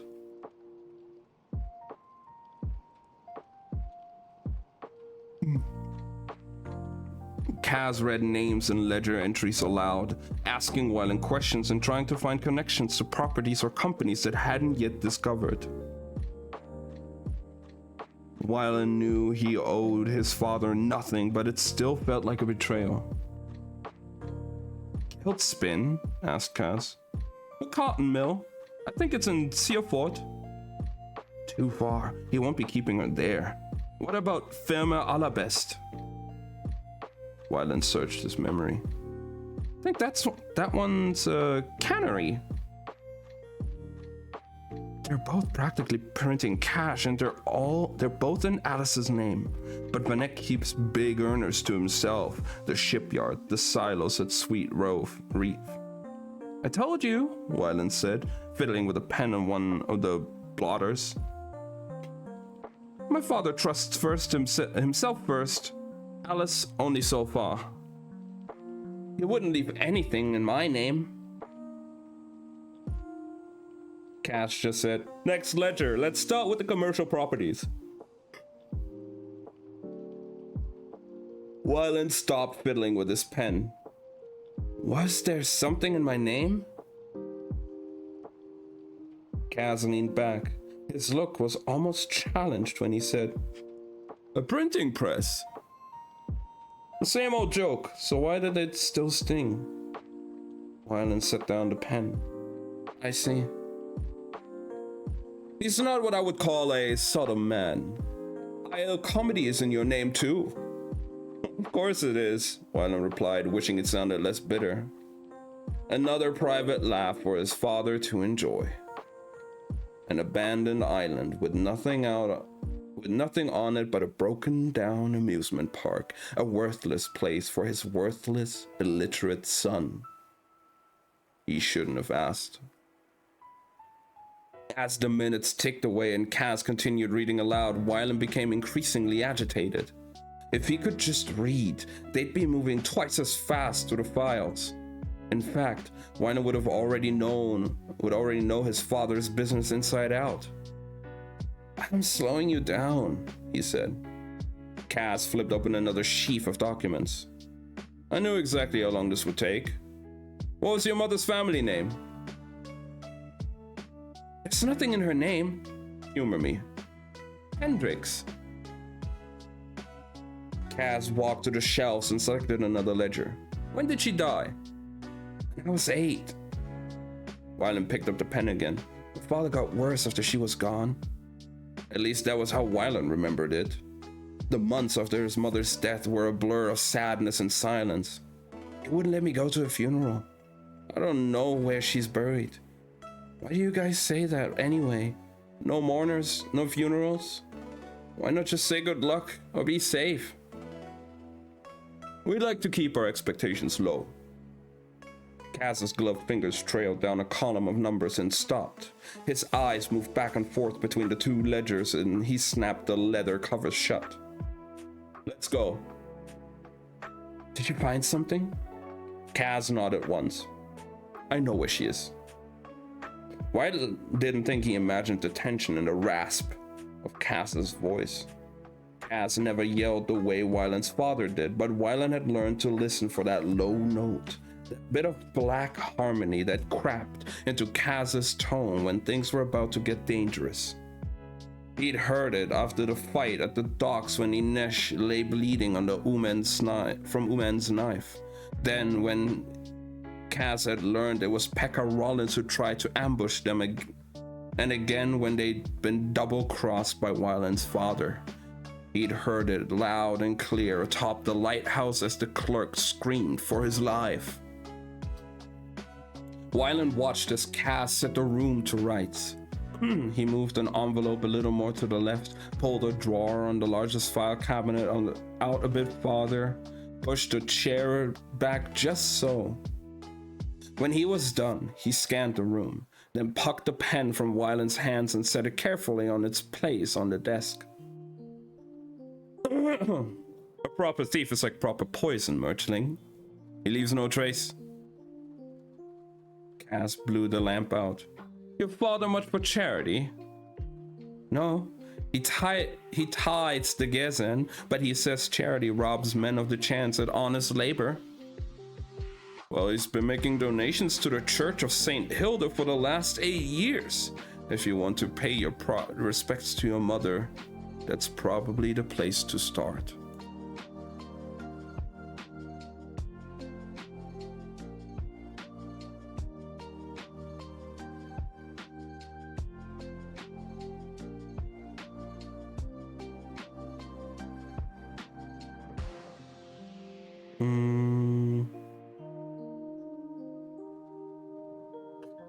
Wylan stared at Kaz dumbly in a shadowy room. He'd never heard of the Church of St. Hilda, and he'd never known Dirty Hands to share any bit of information that wouldn't serve him. What? If Nina and Jesper did their jobs right, Smeet will be home soon. We can't be here when he gets back, or the whole plan goes to hell. Come on. Wylan felt like he'd been bashed over the head with a ledger and then told to just forget about it. Kaz cracked open the door and they both stopped short. Over Kaz's shoulder, Wylan saw a little girl standing on the landing, leaning on the neck of the massive gray dogs. She had to be about 5, her toes barely visible beneath the hem of her flannel nightgown. Oh, Gezen, Wylan whispered. Kaz stepped into the hall, pulling the door nearly shut behind him. Wylan hesitated in the darkened office, unsure of what he should do, terrified of what Kaz might do.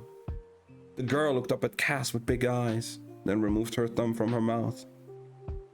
Do you work for my dad? No. The memory came at Wylan again. I'm a good man. They'd ambushed the clerk coming out of the menagerie and hauled him to the top of the lighthouse. Kaz had held him by his ankles and the clerk had wet himself, screaming and begging for mercy before he'd finally given up Smeet's whistle commands. Kaz had been about to reel him back up when the clerk had started offering things, money, bank account numbers for Smeet's clients, and then... I've got information on one of the girls at the menagerie. There isn't many. Horror farming for a moment. Level up my wrist for my future wife. You know her for 7 years now? Damn, let's go, Angel. Good luck on that. Kaz had paused. What do you have on her? Wylan had heard it then, that low, dangerous note of warning. But the clerk didn't know Kaz, didn't recognize the change in the rough scrape of his voice.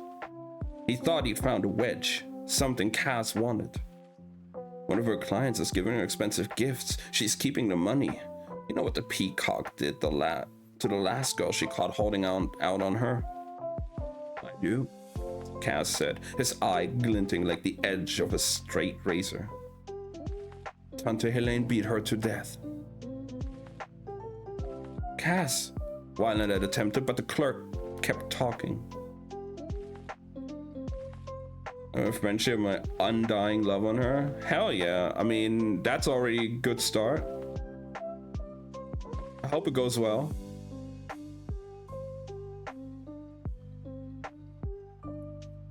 Right there in the parlor.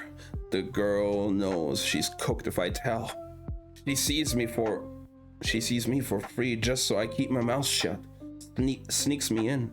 She'll do the same for you, your friends. Whatever you like. If Tante Helene found out, she'd kill Yosemite, said Cass. She'd make an example of her to the other girls. Yes, the clerk gasped eagerly. She'll do anything you want. Everything. Slowly, Cass began to let the man's legs slide through his grip. It's terrible, isn't it? Knowing someone holds your life in his hands. The clerk's voice rose another octave as he realized his mistake. She's just a working girl, he screamed. She knows the score. I'm a good man. I'm a good man. There are no good men in Catterdom, Cass said. The climate doesn't agree with them. And then he'd simply let go. Wyland shuddered. Through the crack in the door, he saw Cass squat down to look at the little girl in the eyes. What's this big fellow's name? Cass said, laying a hand on the dog's wrinkled neck. This is Maestro Spots. Is that so? He has a very fine howl. That lets me name all the puppies. Is Maestro Spots your favorite? Asked Cass. She appeared to think and then shook her head. I like Duke Adam von Silverhunch best. Then Fuzzmuzzle, then Maestro Spots. That's good to know, Hannah. Her mouth opened into a little O. How do you know my name? I know all children's names. You do? Oh yes.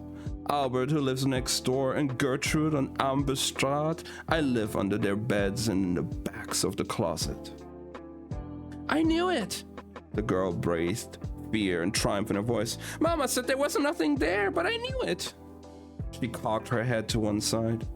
You don't look like a monster. I'll tell you a secret, Hannah. The real bad monsters never look like monsters. Now the little girl's lip trembled. Did you come to eat me? Dad says monster eats children that won't go to bed when they're told. They do, but I won't. Not tonight. If you do two things for me. His voice was calm, almost hypnotic. It had a coarse rasp of an over-rosen bow. First, you must crawl into bed, and second, you must never tell anyone you've seen us, especially your da. He leaned forward and gave Hannah's braid a playful tug. Because if you do, I'll slit your mother's throat and then your father's. And then I'll cut out the hearts of all the sweet slobbering hounds. I shall save Duke Silverhunch for last so that you will know it's all your fault.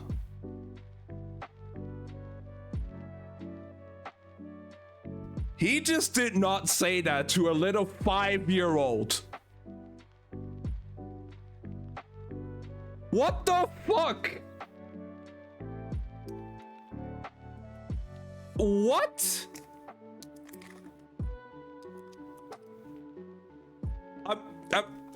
I am not surprised because it's Kaz, and Kaz is a little fucked up in the head.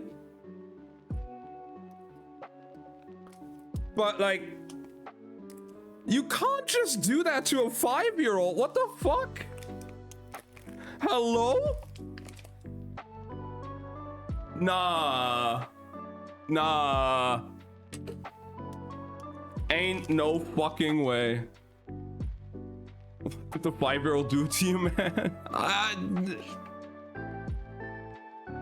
don't know. What the fuck? Don't tell me he's an OP 5-year-old. No, I don't know why. I mean, I guess because, I mean, they just broke into that office and they don't want anyone to know. And that girl kind of just like found out and stood there. But like, I think he could have handled it better than threatening to kill her parents and her dogs.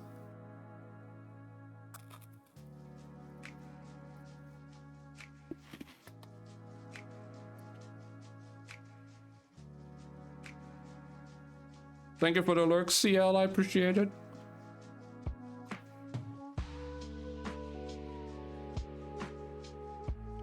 That's crazy. It is. Like, what the fuck? Again, I knew he's fucked up. He was fucked up in the first book. Like, crazy fucked up, but okay. Just threaten a 5-year-old to kill her parents.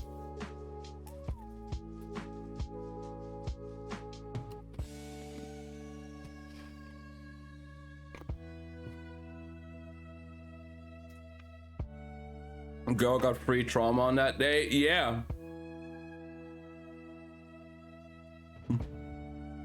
What's going on? We're reading a book and we just got to a part that is really fucked up.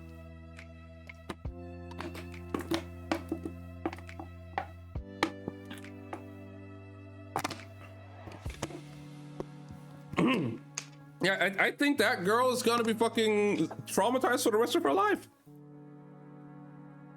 As a fucking 5-year-old. Then again, none of the protagonists are also like they're also like 16, 17. Like, it's a teenager threatening a kid.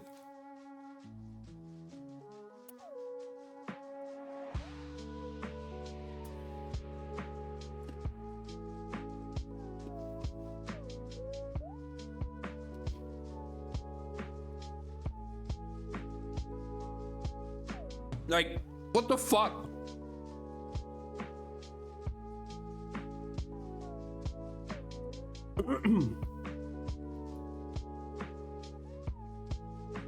I'm gonna quickly wait for the ads.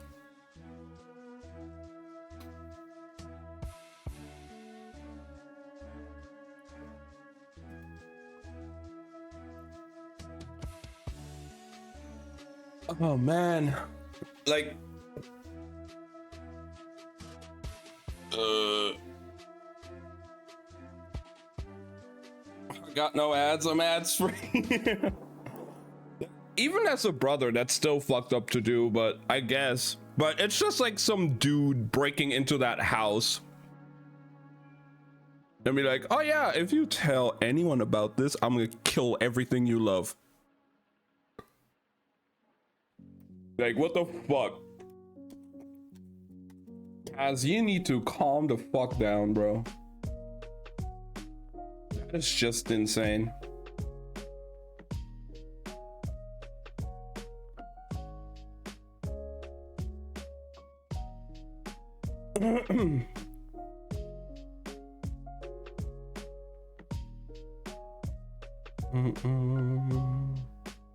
It's because where I live? I don't know.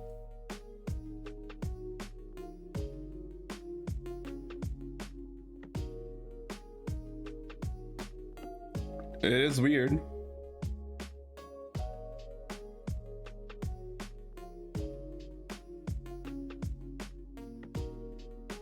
Not using an ad blocker. I do have that sometimes as well, though, where I don't get ads, even though I'm supposed to. But that is quite curious. Angel, you're hacking. You a hacker? I do. It's not helping. Yeah, ad blockers don't really work on Twitch anymore.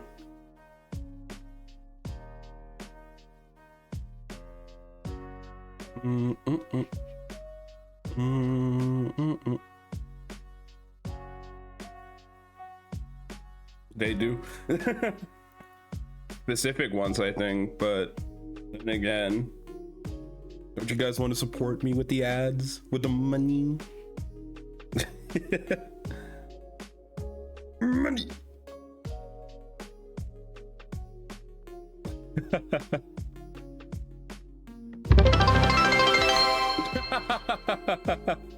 I don't know, do you need money? Well, I don't have a job. Thank you for the 1 bit away.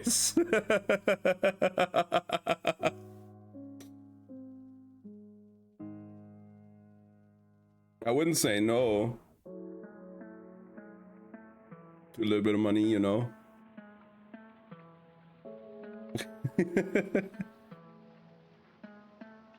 You're not forced to. Don't worry.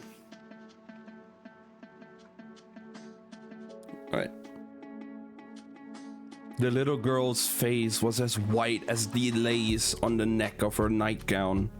Her eyes wide and bright as new moons. Do you understand? It's not 3-minute ads. No, it shouldn't be 3-minute ads. It's like 2 minutes, I think.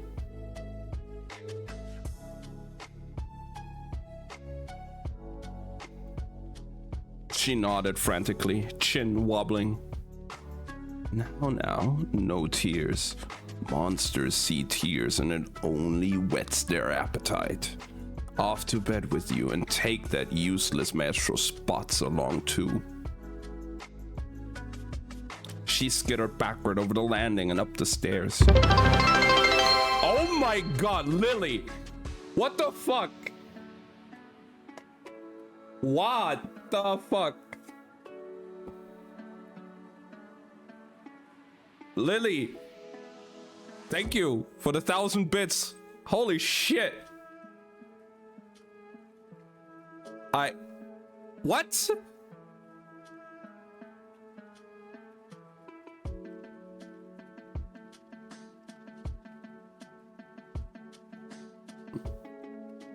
What is it called? I need to know. What? The internet provider, right?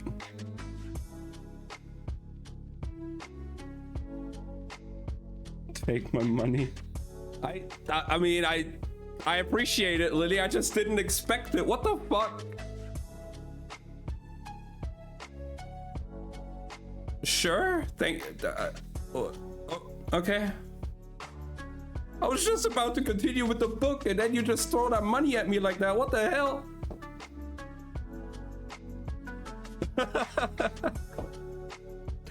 I love you, Lily. You're great. Oh my god.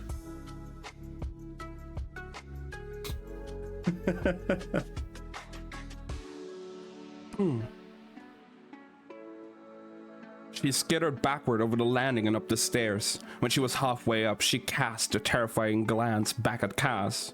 He raised one gloved finger to his lips. When she was gone, Wylan slipped out from behind the door and followed Cass down the steps. How could you say something like that to her? She's just a child. We were all just children once, but it was that or snap her neck and make it look like she fell down the stairs, Wylan. I think I showed remarkable restraint. Move. What the fuck? Yes. This was the only option. Traumatize her for the rest of her life or kill her and make it look like an accident.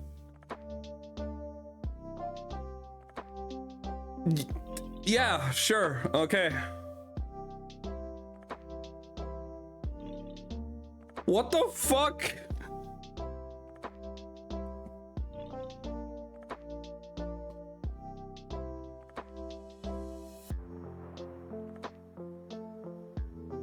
They picked their way past the rest of the dogs and still flopped down in the hallway. Hobson was just knocking her out. I don't know. Knocking her out and bringing her to bed, maybe. But then the issue is, I guess, because she's probably sleeping upstairs where everybody else sleeps, there's the risk of alerting the other people that live there. Because, I mean, still, they are intruders. They broke into that house to get information. And they don't want to leave any traces behind, so... And, like, in that case, the girl still saw them, so... when she would wake up, she could have said something about that as well, and they would know. So, I guess in his mind, that was the best way. It's not great! You shouldn't fucking traumatize a 5-year-old like that, but what the fuck?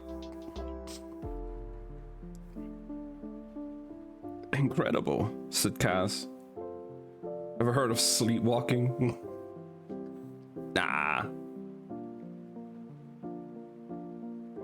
They'd probably still stay like that all night. He blew on the whistle and they leapt up, eyes prickled, ready to guard the house. When Smeet returned home, all would be as it should. Hounds pacing the ground floor, office intact on the second floor, wife snoozing comfortably on the third floor, and daughter pretending to do the same.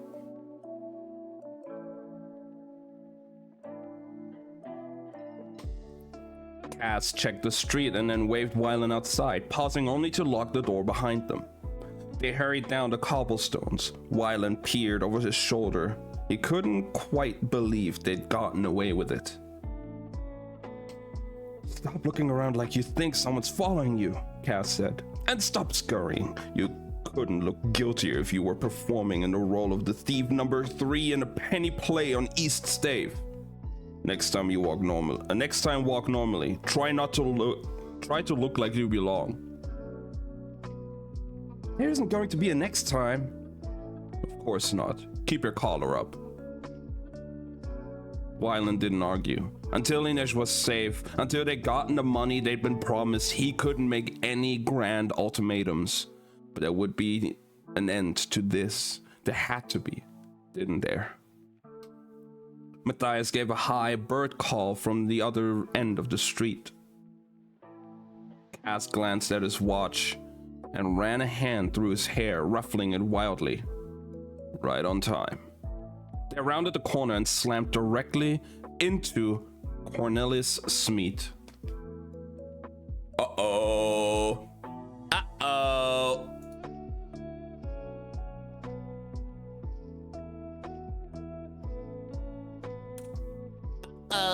They ran into the guy they just broke into the house of. Uh-oh.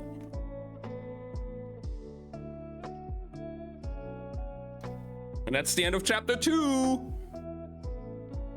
GG guys, it's over. Chapter 3 is Matthias's perspective. I mean, who's right there as well, so I guess we're immediately going. Matthias kept to the shadows, watching the strange play unfold. Cornelis Smeet tipped, losing his footing, hat sliding from his nearly bald head. The boy who had run into him stepped forward, offering assistance. The boy was Cass, but he was not Cass. His dark hair was mussed, his manner flustered. He kept his eyes averted, but his chin tucked into his collar and as if helplessly embarrassed. A green youth, respectful of his elders. Wylan hovered behind him, shrunken so deeply into his coat Matthias thought he might actually disappear. Watch where you're going, Smeet huffed indignantly, resettling his hat on his head. Terribly sorry, sir, Cass said, brushing the shoulder off of Smeet's jacket. Curse my clumsiness. He bent to the cobblestones. Oh dear, I think you dropped your wallet. So I did. So I did, Smeet said in surprise. Oh, thank you very much. And then, as Matthias watched in disbelief, Smeet opened his billfold and drew out a crisp 5 Kruger bill. There you are, young man. Paste, to be honest. Cass kept his head down, but somehow managed to convey a humble appreciation as he murmured, "Too kind, sir, too kind. May Gezen be as generous." The portly lawyer went on his way, hat askew, humming a little tune, oblivious to the fact that he'd just run directly into the card dealer who had sat across from him 2 hours in Club Columbus, a Cumulus. Smith arrived at his door and pulled a chain from his shirt, then frantically patted his waistcoat, searching for his whistle. "You didn't put it on the chain?" asked Matthias as Kaz and Wyland joined him in the dark doorway. He knew such tricks there were well within Kaz's abilities. "I didn't bother." Smith rooted around in his shirt, then fished out the whistle and unlocked the door, humming once more. Matthias could not fathom it. He'd kept his gaze trained on Kaz's gloved hands as he's fussed over Smith, but even knowing that Kaz intended to return the whistle, Matthias hadn't been able to detect the moment of deception. He was tempted to drag Smith back and make Kaz perform the trick again. Kaz neatened his hair with his fingers and handed the 5 Kruger to Wyland. "Don't spend it all at once. Don't spend it all in one place. Let's move." Matthias ushered them along to the narrow side canal where he'd moored the rowboat. He tossed Kaz's cane, and they clambered down. Kaz had been wise not to allow himself to use the use of his walking stick this night. If someone noticed a boy with a crow's head cane lurking around the offices of Cornelis Smith at an unusual hour, if an offhand mention of that fact somehow reached Vanek's ears, all their work would be for nothing. To get Inesh back, they would need surprise on their side, and then Demyan was not the type to leave anything to chance. "Well," Matthias asked as the boat slid along the dark waters of the canal. "Hold your tongue, Halvar. Words like to ride the water. Put yourself to use and help work the oars." Matthias fought the urge to snap his oars in half. Why was Kaz incapable of keeping a civil tongue? He gave orders as if he simply expected everyone to follow his commands, and he'd been twice as insufferable since Vanek had taken Inesh. But Matthias wanted to get back to Black Veil and Nina as fast as possible, so he did as he was bid, feeling his shoulders flex as the boat moved against the current. He put his mind to keeping track of the landmarks they passed, trying to remember streets and bridges' names. Though Matthias studied a map of the city every night, he had found Caterham's knots of alleys and canals nearly impossible to untangle. He'd always prided himself on a good sense of direction, but this city had defeated it, and he frequently found himself cursing whatever mad hand had thought it wise to raise a city from a swamp and then arrange it without order or logic. Once they passed beneath Haven Bridge, he was relieved to find his surroundings becoming familiar again. Kaz tipped his oars, steering them into the murky waters of Beggar's Bend, where the canal widened and guided them into the shallows of Black Veil Island. They tucked the boat behind the drooping limbs of a white willow and then picked their way up through the gates that dotted the steep bank. Black Veil was an eerie place, a miniature city of white marble mausoleums, many carved into the shape of ships, their stone figureheads weeping as they cut across an invisible sea. Some bore the stamp of Gizen's coin of favor, others the 3 flying fishes of Kerch that Nina said indicated a member of the family had served in the government. A few were watched over by Rafkan saints in flowing marble robes. There was no sign of Gel or his ash tree. Fjordans would not want to be interred above the earth, where they could not take root. Almost all the mausoleums had fallen into disrepair, and many were little more than piles of slumped rock overgrown with vines and clusters of spring flowers. Matthias had been horrified at the idea of using a cemetery as a safe house, no matter how long it had been abandoned. But of course, nothing was sacred to Kaz Brecker. "Why don't they use this place anymore?" Matthias had asked when they'd taken over a vast tomb at the island's center as their hideout. "Plague," Kaz replied. "The first bad outbreak was more than 100 years ago, and the Merchant Council prohibited burial within city limits. Now bodies have to be cremated." Not if you're rich, Jesper added. Then they take it to a cemetery in the country, where your corpse can enjoy the fresh air. Matthias hated Blackvale, but he could acknowledge it had served him well. The rumors of hauntings kept squatters at bay, and the mist that surrounded the twisting willows and stone masts of the graves obscured the occasional lantern light. Of course, none of that would matter if people heard Nina and Jesper arguing at the top of their lungs. They must have returned to the island and left their gondol on the north side. Nina's irritated voice floated over the graves, and Matthias felt a surge of relief, his steps quickening, eager for the sight of her. I don't think you're showing proper appreciation for what I just went through, Jesper was saying as he stomped through the cemetery. You spend a night at the tables losing someone else's money, Nina shot back. Isn't it essentially a holiday for you? Cass knocked his cane hard against the gravestone, and they both went quiet, moving swiftly into fighting stances. Nina relaxed as soon as she caught sight of the three of them in the shadows. Oh, it's you. Yes, it's us. Cass used his cane to herd them both toward the center of the island. And you would have heard us if you haven't been busy shouting at each other. Stop gawking like you've never seen a girl in a dress before, Matthias. I wasn't gawking, Matthias said, but he was with as much dignity as he could muster. But for Djel's sake, what was he supposed to do? What was he supposed to look at when Nina had irises tucked between them? Everything. Be quiet, Brecker, Nina said. I like it when he gawks. How did the mission go? Matthias asked, trying to keep his eyes on her face. It was easy when you realized how tired she looked beneath the cosmetics she'd applied. She even took the arm he offered, leaning on him slightly as they made their way over the uneven terrain.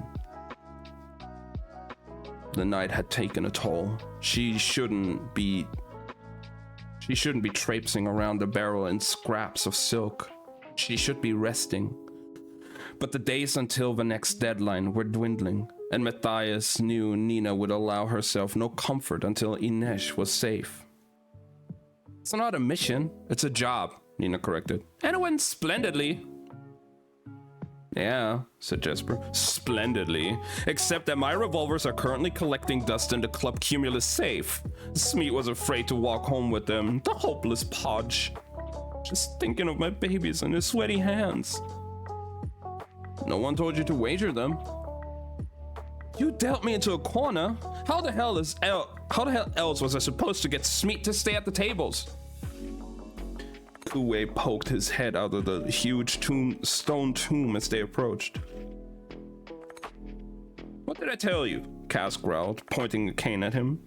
My courage isn't very good, protested Kuwei. Don't run game on me, kid. It's good enough. Stay in the tomb. Kuwei hung his head. Stay in the tomb, he replied glumly. They followed the shoe boy inside. Matthias loathed this place. Why build such monuments to death? The tomb was constructed to look like an ancient cargo ship, its interior carved into a vast stone hull. It even had stained glass portholes that cast rainbows on the crypt floor of the late afternoon. According to Nina, the carvings of palm trees and snakes on the walls indicated that the family had been spice traders. But they must have fallen on hard times and simply taken their dead elsewhere, because only one of the vaults had a resident, and the narrow passages on either side on the main hull were equally empty. Nina pulled the pins from her hair, shucked off the blonde wig, and tossed it on the table they'd set in the middle of the tomb. She slumped into her chair, rubbing her fingers along her scalp. So much better, she said with a happy sigh, but Matthias could not ignore the almost greenish cast to her skin. She was worse tonight. Either she'd run into trouble with Smeet, or she'd simply overexerted herself. And yet, watching her, Matthias felt something in him ease. At least now she looked like Nina again. Her brown hair and damp tangles, her eyes half shut. Was it normal to be fascinated by the way someone slouched? Guess what we say on our way? Guess what we saw on our way out of the lid? She asked. Jesper started digging through the food stores. 2 shoe warships sitting in the harbor. She threw a hairpin at him. I was going to make them guess. Shoe? Asked Kuwei, returning to where he'd spread his notebooks over the table. Nina nodded. Cannons out. Red flags flying. I talked to Specht earlier, said Cass. The embassies are full up with diplomats and soldiers. Zemeni, Kalish, Rafgan. I think they know about Parem, said Cass. Rumors at least. And there were plenty of interested parties at the ice court to pick up gossip about Kuwei's liberation. He turned his gaze on Matthias. The Fjordans are here too. They've got a whole contingent of Triskela with them. Kuwei sighed mournfully and Jesper plunked down next to him, giving him a nudge with his shoulder. Isn't it nice to be wanted? Matthias said nothing. He did not like to think about the fact that his old friends, his old commander, might be only a few miles from them. He wasn't sorry for the things he'd done at the ice court, but that didn't mean he had made peace with them either. Wylan reached for one of the crackers Jesper had dumped on the table. It was still disconcerting to see him and Kuwei in the same room. Nina's tailoring had been so successful that Matthias often had trouble telling them apart until they spoke. He wished one of them would do him the courtesy of wearing a hat. This is good for us, said Cass. The Shu and the Fjordans don't know where to start looking for Kuwei, and all those Diplos making trouble at the Stadt Hall are going to create some nice noise to distract Vanek. What happened at Smeet's office? Nina asked. Did you find out where Vanek is keeping her? I have a pretty good idea. We strike tomorrow at midnight. Is that enough time to prepare? Asked Wylan. That's all the time we have. We're not going to wait for an engraved invitation. What's your progress with Weevil? On the Weevil? Jesper's brows shut up. The Weevil? Wylan removed a small vial from his coat and set it down at the table. Matthias bent to peer at it. It looked like a bunch of pebbles. That's a Weevil. He thought of Weevils as pests that get into grain stores. Not a real Weevil, said Wylan. It's a chemical Weevil. It doesn't really have a name yet. You've got to give it a name, said Jesper. How else would you call it to dinner? Forget what it's called, Cass said. What matters is this little vial is going to eat Vanek's bank accounts and his reputation.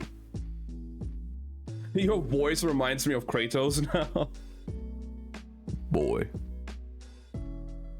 I did have somebody ask me to do a boy when I was playing God of War.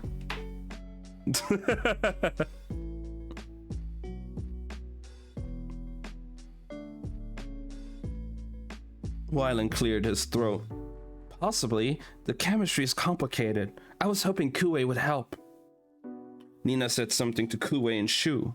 He shrugged and looked away, lip jutting out slightly.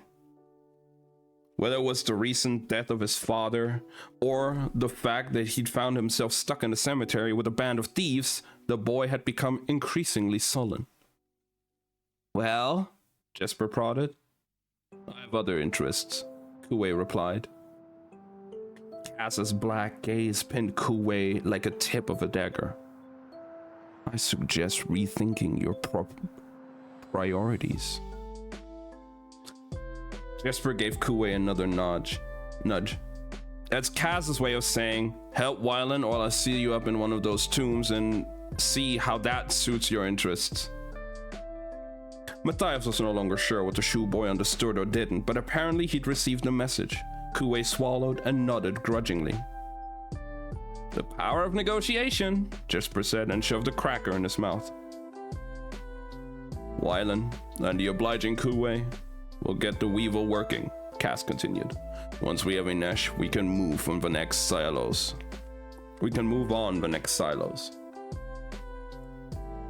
Nina rolled her eyes.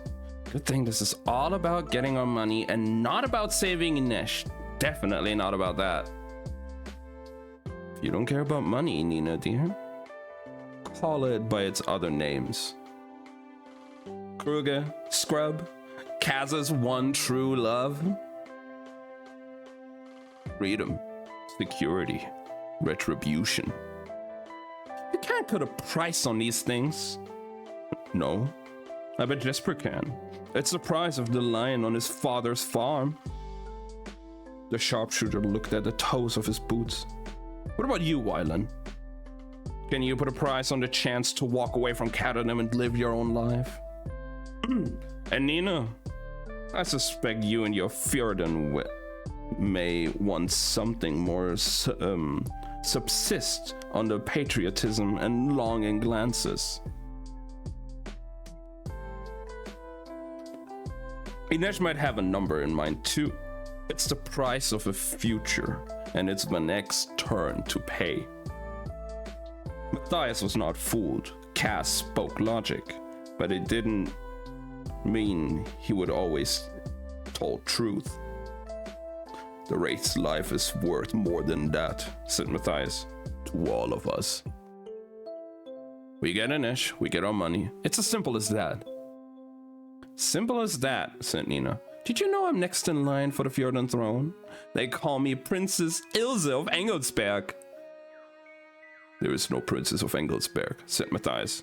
It's a fishing town. Nina shrugged.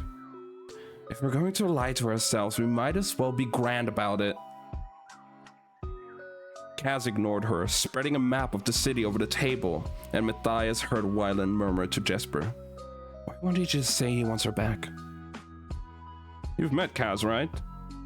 But she's one of us. Jesper's brows rose again. One of us? Does that mean she knows the secret handshake? Does that mean you're ready to get a tattoo? He ran a finger up Wylan's forearm, and Wylan flushed a vibrant pink. Matthias couldn't help but sympathize with the boy. He knew that it was to be out of... He knew what it was to be out of your depth, and sometimes suspected they could all forego all of Kaz's planning and simply let Jesper and Nina flirt the entirety of Caterham into submission. Wylan pulled his sleeve down self-consciously. Inesh is part of the crew. Just don't push it. Why not? Because the practical thing would be for Kaz to auction Kuwei to the highest bidder and forget about Inesh entirely. He wouldn't.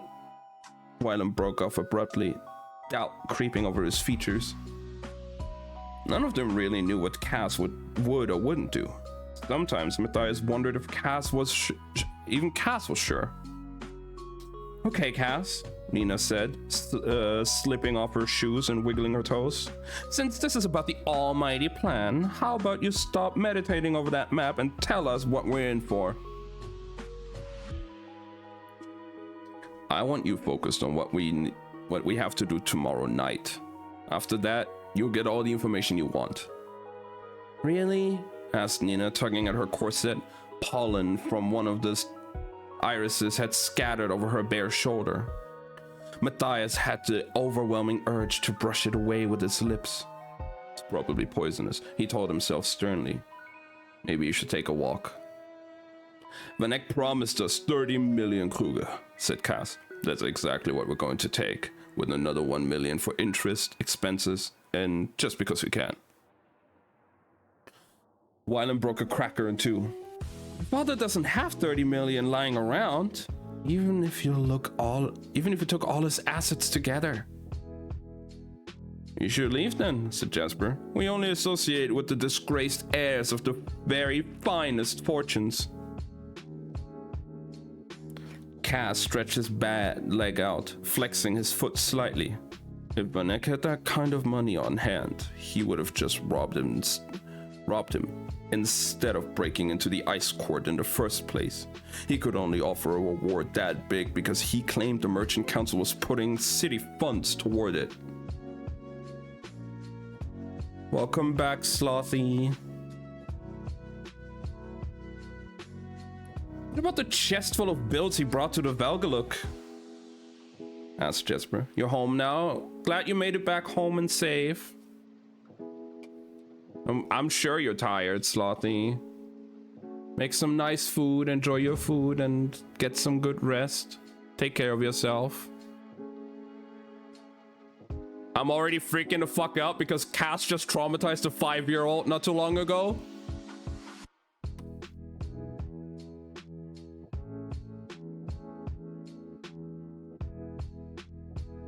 What about the chest full of bills he brought to the Velgaluk? Asked Jesper. Bunk, said Cass, disgusted in his voice. Probably quality counterfeits. A typical Cass business, right? So then how do we get the money? Rob the city? Rob the council? Jesper sat up straighter, hands drumming eagerly on the table. Hit 12 vaults in one night? Wyland shifted in his chair and Matthias saw the disquiet in his expression.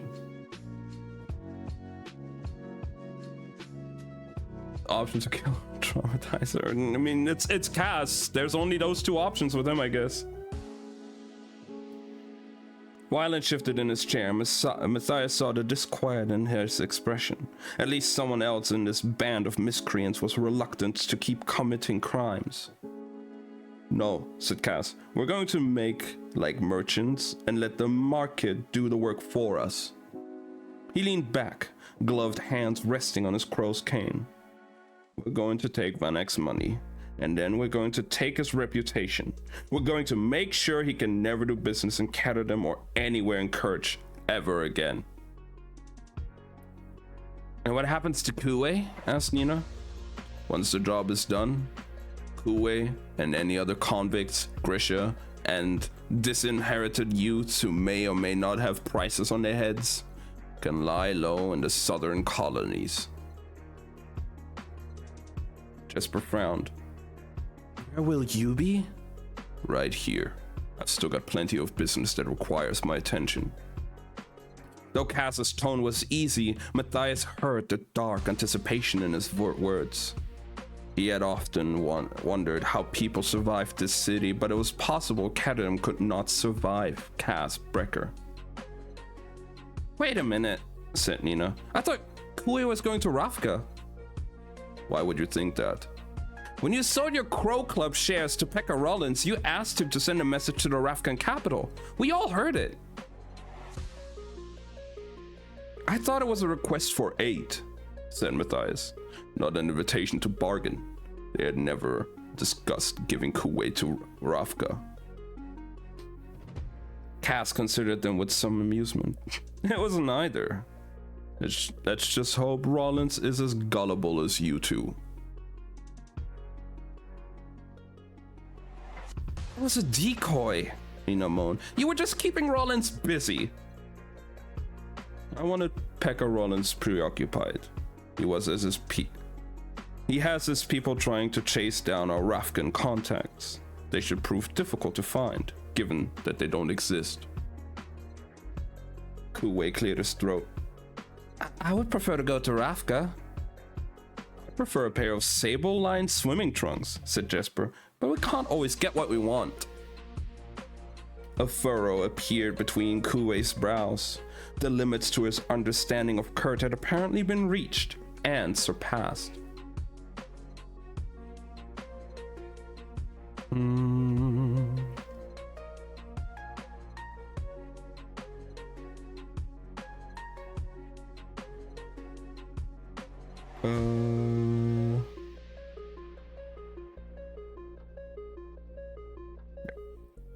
I would prefer to go to Rafka, he repeated more firmly.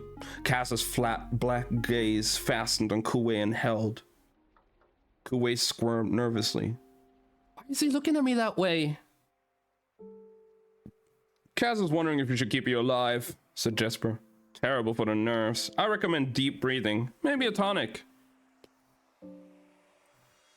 Jesper, stop, said Wyland. Both of you need to relax. Jesper patted Kuwei's hands. We're not going to let him put you into the ground. Cass raised a brow. Let's not make any promises just yet. Come on, Cass. We didn't go to all that trouble to save Kuwei just to make him worm food. Why do you want to go to Ravka? Nina asked, unable to hide her eagerness. We never agreed to that, Matthias said. He did not want to argue about this, especially not with Nina. They were supposed to set Kuwei loose to live in an anonymous life in Novi Zem, not hand him over to Fjorda's greatest enemy. Nina shrugged. Maybe we need to rethink our options. Kuwei spoke slowly, choosing his words with care. It's safer there, for Grisha. For me, I don't want to hide. I want to train. Kuwei touched the notebooks in front of him. My father's work can help find... He hesitated, exchanged a few words with Nina. An antidote for Parem.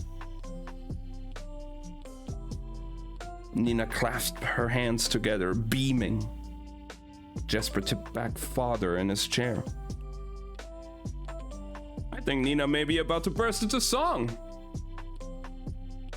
Antidote. Was that what Kuwei had been scribbling about in his notebooks? The prospect of something that might neutralize the powers of Parem was appealing, and yet Matthias couldn't help but be wary. To put this knowledge into the hands of one nation, he began. Kuwei interrupted. My father brought this drug into the world, even without me, but I know it will be made again. You're saying someone else is going to solve the riddle of Parem? Matthias asked.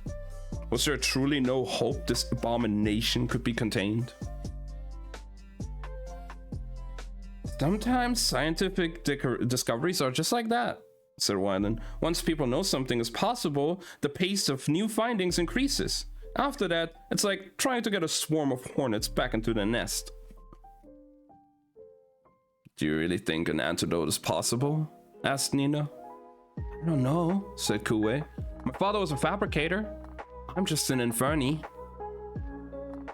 You're a chemist, Wylan, Nina said hopefully. What do you think? Wylan shrugged. Maybe. Not all poisons have an antidote. Jesper snorted. That's why we call him Wylan von Sunshine. In Ravka, there are more talented fabricators, Kuwei said. They could help. Nina nodded emphatically. It's true. Genya Safin knows poisons like no one else, and David Kostik developed all kinds of new weapons for King Nikolai. She glanced at Matthias. And other things too. Nice things. Very peaceable. Matthias shook his head. This isn't a decision to be made lightly. Kuwei's jaw set. I would prefer to go to Ravka. See? Said Nina. No, I do not, said Matthias. We can't just hand such prize over to Ravka. He's a person, not a prize, and he wants to go. Do we all get to do what we want now? Asked Jesper. Because I have a list. There was a long pause, and then Kaz ran a gloved thumb over the crease of his trousers and said, Nina, love, translate for me. I want to make sure Kuwei and I understand each other. Kaz, she said warningly. Oh no, I'm scared of what Kaz is about to say to him. Is he gonna just traumatize another kid that's already traumatized enough?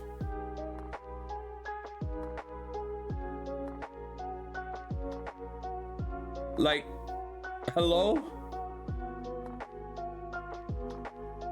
Kaz shifted forward and rested his hands on his knees, a kind older brother offering some friendly advice. I think it's important that you understand the changes in your circumstances. Van Egg knows the first place you'd go for sanctuary would be Ravka, so any ship bound for its shores is going to be searched top to bottom. The only tailors powerful enough to make you look like someone else are in Ravka, unless Nina wants to take another dose of Parem. Matthias growled. Which is unlikely, Kaz conceded. Now, I assume you don't want me to cart you back to Fjorda or the Shu Han. It was clear Nina had finished her translation when Kuwei yelped, "No!" Then your choices are Novyi Zem and the southern colonies, but the courage present in the colonies is far lower. Also, the weather is better, if you're partial to that kind of thing. You are a stolen painting, Kuwei. Too recognizable to sell on the open market, too valuable to leave lying around. You are worthless to me. I'm not translating that, Nina snapped. Then translate this. My sole concern is keeping you away from Jan van Eyck, and if you want me to start exploring more definite options, a bullet is a lot cheaper than putting you on a ship to the southern colonies.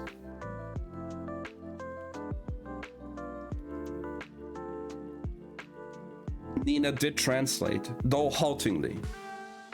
Kuwei responded in Shu. She hesitated. He says you're cruel. I'm pragmatic. If I were cruel, I'd give him a eulogy instead of a conversation. So, Kuwei, you'll go to the southern colonies, and when the heat has died down, you can find your way to Ravka or Matthias's grandmother's house for all I care. Leave my grandmother out of this, Matthias said. Nina translated, and at last Kuwei gave a stiff nod. Though Matthias had gotten his way, the dejection on Nina's face left a hollow feeling in his chest. Cass checked his watch. Now that we're in agreement, you all know what your responsibilities are. There are a lot of things that can go wrong between now and tomorrow night, so talk through the plan and then talk through it again. We only have one shot at this. Van Eyck will set up a perimeter. He'll have her heavily guarded, said Matthias. That's right. He has more guns, more men, more resources. All we have is surprise, and we're not going to squander it. A soft scraping sounded from outside. Instantly, they were on their feet and ready, even Kuwei. But a moment later, Roddy and Specht slipped into the tomb. Matthias released a breath and returned his rifle to where he kept it, always within arm's reach. What business? Asked Cass. The Shu have set up their embassy, said Specht. Everyone on the lid is talking about it. Numbers? 40, give or take, said Roddy, kicking the mud from his boots. Heavily armed, but still operating under diplomatic flags. No one knows exactly what they want. We do, said Jesper. I didn't get too near the slat, said Roddy, but Per has scouts antsy, and he's not going to be quiet about it. Without you around, work's piling up for the old man. There are rumors you're back in the city and a run-in with a merch.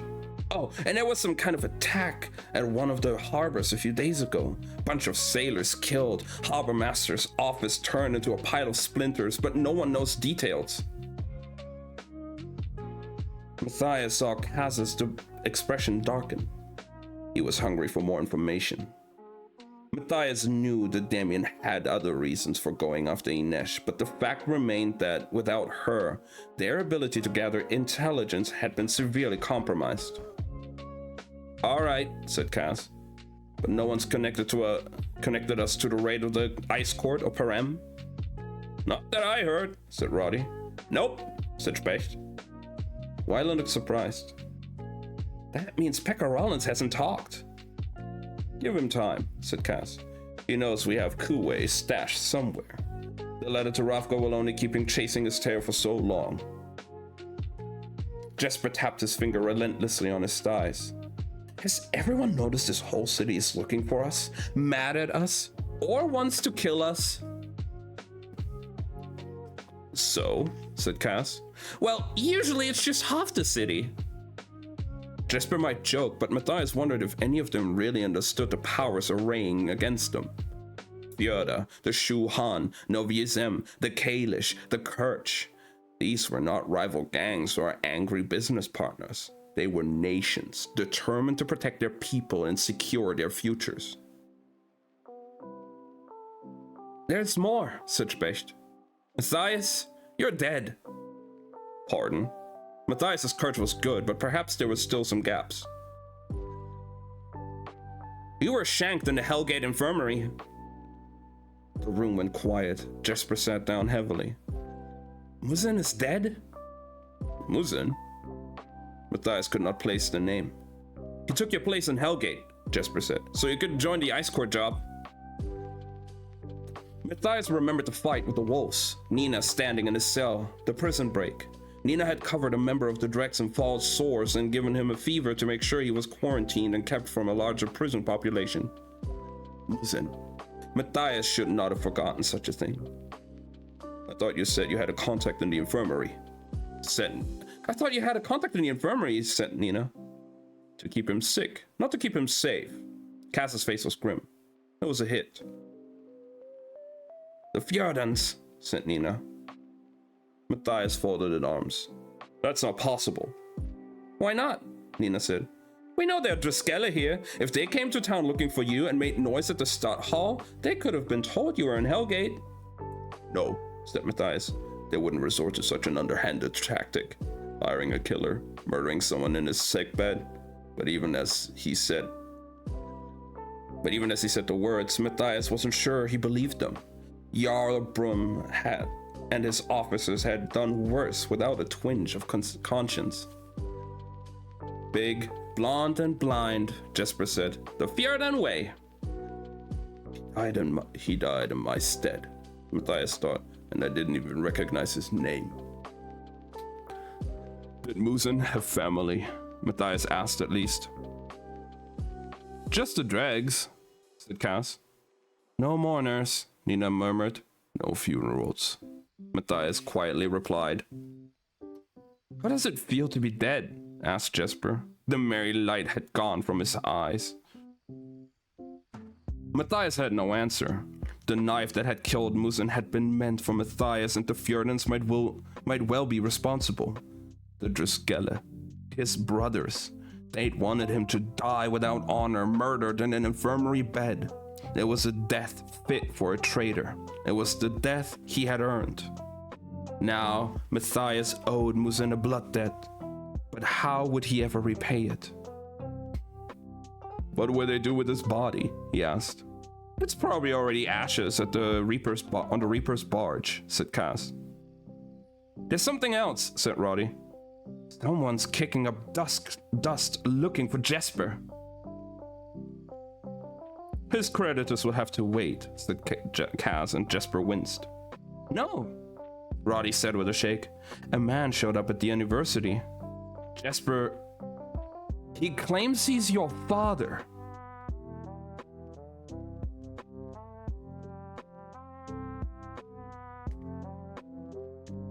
What? What? Jesper's father? I mean, I know he's still alive. Okay. Didn't expect that. Wow. That was the end of chapter 3. Holy shit. Wow. That was good. Holy shit.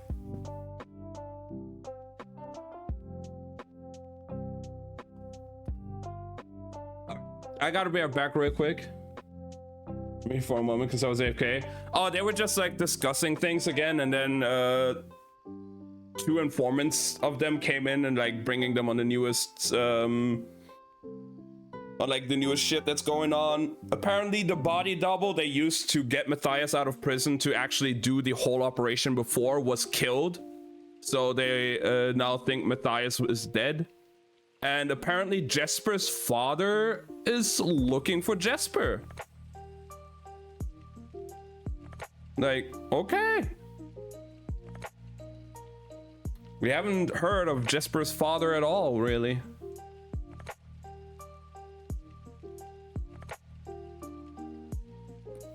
So, damn.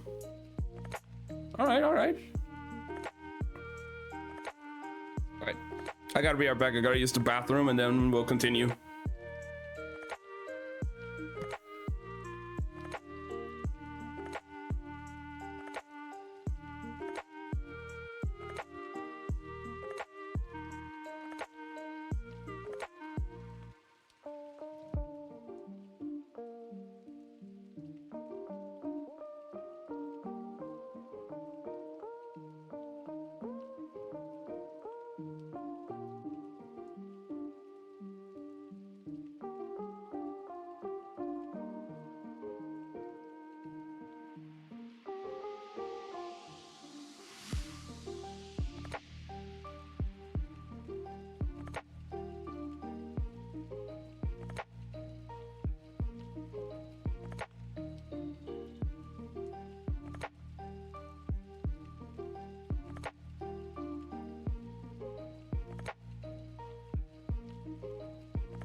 All right, I'm back.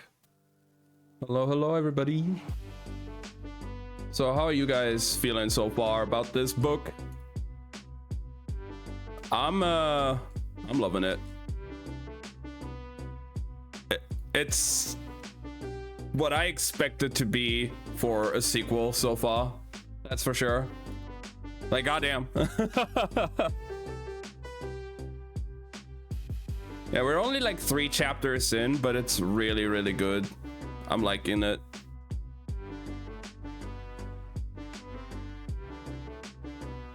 I saw the name of the perspective of the character of the next chapter, and I'm excited because we have no idea what's going on with them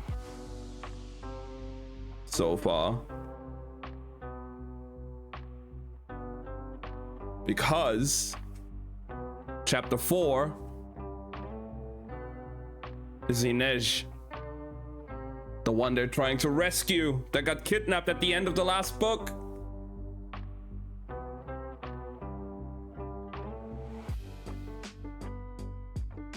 So it's exciting. Inej lay on her belly, arms extended in front of her, wriggling like a worm through the night. Despite the fact that she'd been as good as starving herself, the vent was still a tight fit. She couldn't see where she was going. She just kept moving forward, pulling herself along by her fingertips. She'd woken some time after the fight on Velgaluk with no sense of how she'd been unconscious and no idea where she was. She remembered plummeting from a great height as one of Van Eyck's squalors dropped her, only to be snatched up by another. Arms like steel bands around her, the air buffeting her face, gray sky all around, and then pain exploding over her skull. The next thing she knew, she was awake, head pounding in the dark. Her hands and ankles were bound, and she could feel a blindfold tight across her face. For a moment, she was 14, being tossed into the hold of a slaver ship, frightened and alone. She forced herself to breathe. Wherever she was, she felt no ship sway, heard no creak of sails. The ground was solid beneath her. Where would Van Eyck have brought her? She could be in a warehouse, someone's home. She might not even be in Kerch anymore. It didn't matter. She was Inej Gaffa, and she would not quiver like a rabbit in a snare. Wherever I am, I just have to get out. She'd managed to nudge her blindfold down by scraping her face against the wall. The room was pitch black, and all she could hear in the silence was her own rapid breathing as panic seized her again. She'd leashed it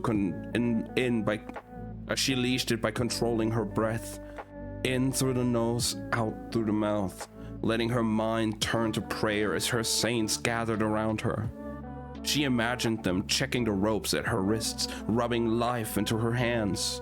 She did not tell herself she wasn't afraid. Long ago, after a bad fall, her father had explained that only fools were fearless.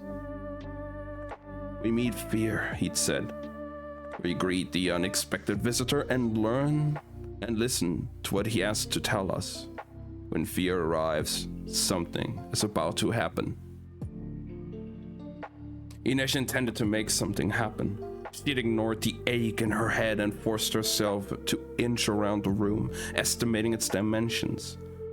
Then she'd used the wall to push her to her feet and felt along it, shuffling and hopping, searching for any doors or windows. When she'd heard footsteps approaching, she dropped to the ground, but she hadn't had time to get her blindfold back in place. From then on, the guards tied it tighter. That didn't matter, because she'd found the vent. All she needed was a way out of her ropes. Cass could have managed it in the dark and probably underwater. The only thorough look she got to the room where she was being held was during meals, when they brought in a lantern. She'd hear keys turning in a series of locks, the door swinging open, the sound of the tray being placed on the table. A moment later, the blindfold would be gently lifted from her face. Bahan was never rough or abrupt. It wasn't in his nature. In fact, she suspected it was beyond the capabilities of his manicured musician's hands. There was never any cutlery on the tray, of course. Vanek was wise enough not to trust her with so much as a spoon. But Inesh had taken advantage of each unblindfolded moment to study every inch of the barren room, seeking clues that might help her assess her location and plan her escape. There wasn't much to go on, a concrete floor marked by nothing but the pile of blankets she'd been given to burrow into at night. The walls lined with empty shelves, the table and chair where she took her meals. There were no windows, and the only hint that there might be still in Caterham was the damp trace of salt in the air. Bahan would untie her wrists, then bind them again in front of her so that she could eat. Though once she's discovered the vent, she'd only picked at her food, eating enough to keep it her strength and nothing more. Still, when Bahan and the guards had brought her tray tonight, her stomach had growled audibly at the smell of soft sausages and porridge. She'd been woozy with hunger, and when she tried to sit down, she tipped the tray from its perch on the table, smashing the white ceramic mug and bowl. Her dinner slopped to the floor in a steaming heap of savory mush and broken crockery, and she'd landed ungracefully next to it, barely avoiding a face full of porridge. Bahan had shaken his dark, silky head. "You're weak because you don't eat. Master Vanek says I must force feed you if necessary." "Try," she'd said, looking up at him from the floor and baring her teeth. "You'll have trouble teaching piano without all your fingers." But Bahan had only laughed, white grin flashing. He and one of the guards had helped her back into the chair, and he'd sent for another tray. Vanek could not have chosen her jailer better. Bahan was Su Li, only a few years older than Inesh, with thick black hair that curled around his collar and the black gem eyes framed by lashes long enough to swat flies. He told her he were a music teacher indentured to Vanek, and Inesh wondered that the merch would bring a boy like that into his household, given that his new wife was less than half of his own age. BFK, alright, Angel, no worries. Thank you for the lurk, I appreciate it. Vanek was either very confident or very stupid. He double-crossed Cass, she reminded herself. He's leaning heavily into the stupid column. Once the mess had been cleaned up by a guard, Bahan didn't stoop to such work, and in the new meal procured, he'd leaned against the wall to watch her eat. She'd scooped up a lump of porridge with her fingers, allowing herself only a few awkward bites. "You must eat more than that," Bahan chided. "If you make yourself a bit more obliging, if you answer his questions, you'll find Vanek is a reasonable man." "A reasonable liar, cheat, and kidnapper," she said, then cursed herself for replying. Bahan couldn't hide his pleasure. They had the same routine at each meal. She picked at her food, he made small talk, peppering this chatter with pointed questions about Kaz and the dregs. Every time she spoke, he considered it a victory. Unfortunately, the less she ate, the weaker she got, and the harder it was for her to keep her wits about her. Given the company you keep, I think lying and cheating would be points in Mr. Vanek's favor. "Chevrati," Inesh said distinctly. "No, nothing." She called Kaz that on more than one occasion. She thought of Jesper toying with his guns, Nina squeezing the life from a man with a flick of her wrist, Kaz picking a lock in his black gloves. Thugs, thieves, murderers, and all worth more than 1,000 Jan Vaneks. Then where are they? The question tore at some hastily stitched seam inside of her. Where's Cass? She didn't want to look at that question too closely. Above everything else, Cass was practical. Why would he come for her when he could walk away from Vanek with the most valuable hostage in the world? Bahan wrinkled his nose. Let's not speak Su Li. It makes me maudlin. He wore tapered silk trousers and an elegantly cut coat. Pinned to his lapel, a golden lyre crowned with laurel leaves and a small ruby indicated both his profession and the house of his indenture. Inej knew she couldn't continue to talk with him, but she was still a gatherer of secrets. What instruments do you teach? She said. Harp, pianoforte, also flute, and voice for ladies. And how does Alice Vanek sing? Bahan gave her a lazy grin. Most prettily under my instruction, I could teach you to make all manner of pleasing sounds. Inej rolled her eyes. He was just like the boys she'd grown up with, a head full of nonsense and a mouth of easy charm. I am bound and facing the prospect of torture or worse. Are you actually flirting with me? Bahan tissed. Mr. Vanek and you and Mr. Brecker will reach an arrangement. Vanek is a businessman. From what I understand, he is simply protecting his interests. I cannot imagine he would resort to torture. Are you the one tied up and blindfolded every night? Your imagination might not fail you so completely. And if Bahan had known Kaz at all, he wouldn't be so certain of an exchange. In the long hours she was left alone, Inej tried to rest and put her mind to escape. But inevitably her thoughts turned to Kaz and the others. Vanek wanted to trade her for Kuwei Yolbo, the shoe boy they had stolen from the deadliest fortress in the world. He was the only person who had hope of recreating his father's work on the drug known as Yoda Parem. And the price of his ransom would give Kaz all he ever wanted. All the money and prestige he needed to take his rightful place among the bosses of the Barrel, and a chance at revenge on Pekka Rollins for the death of his brother.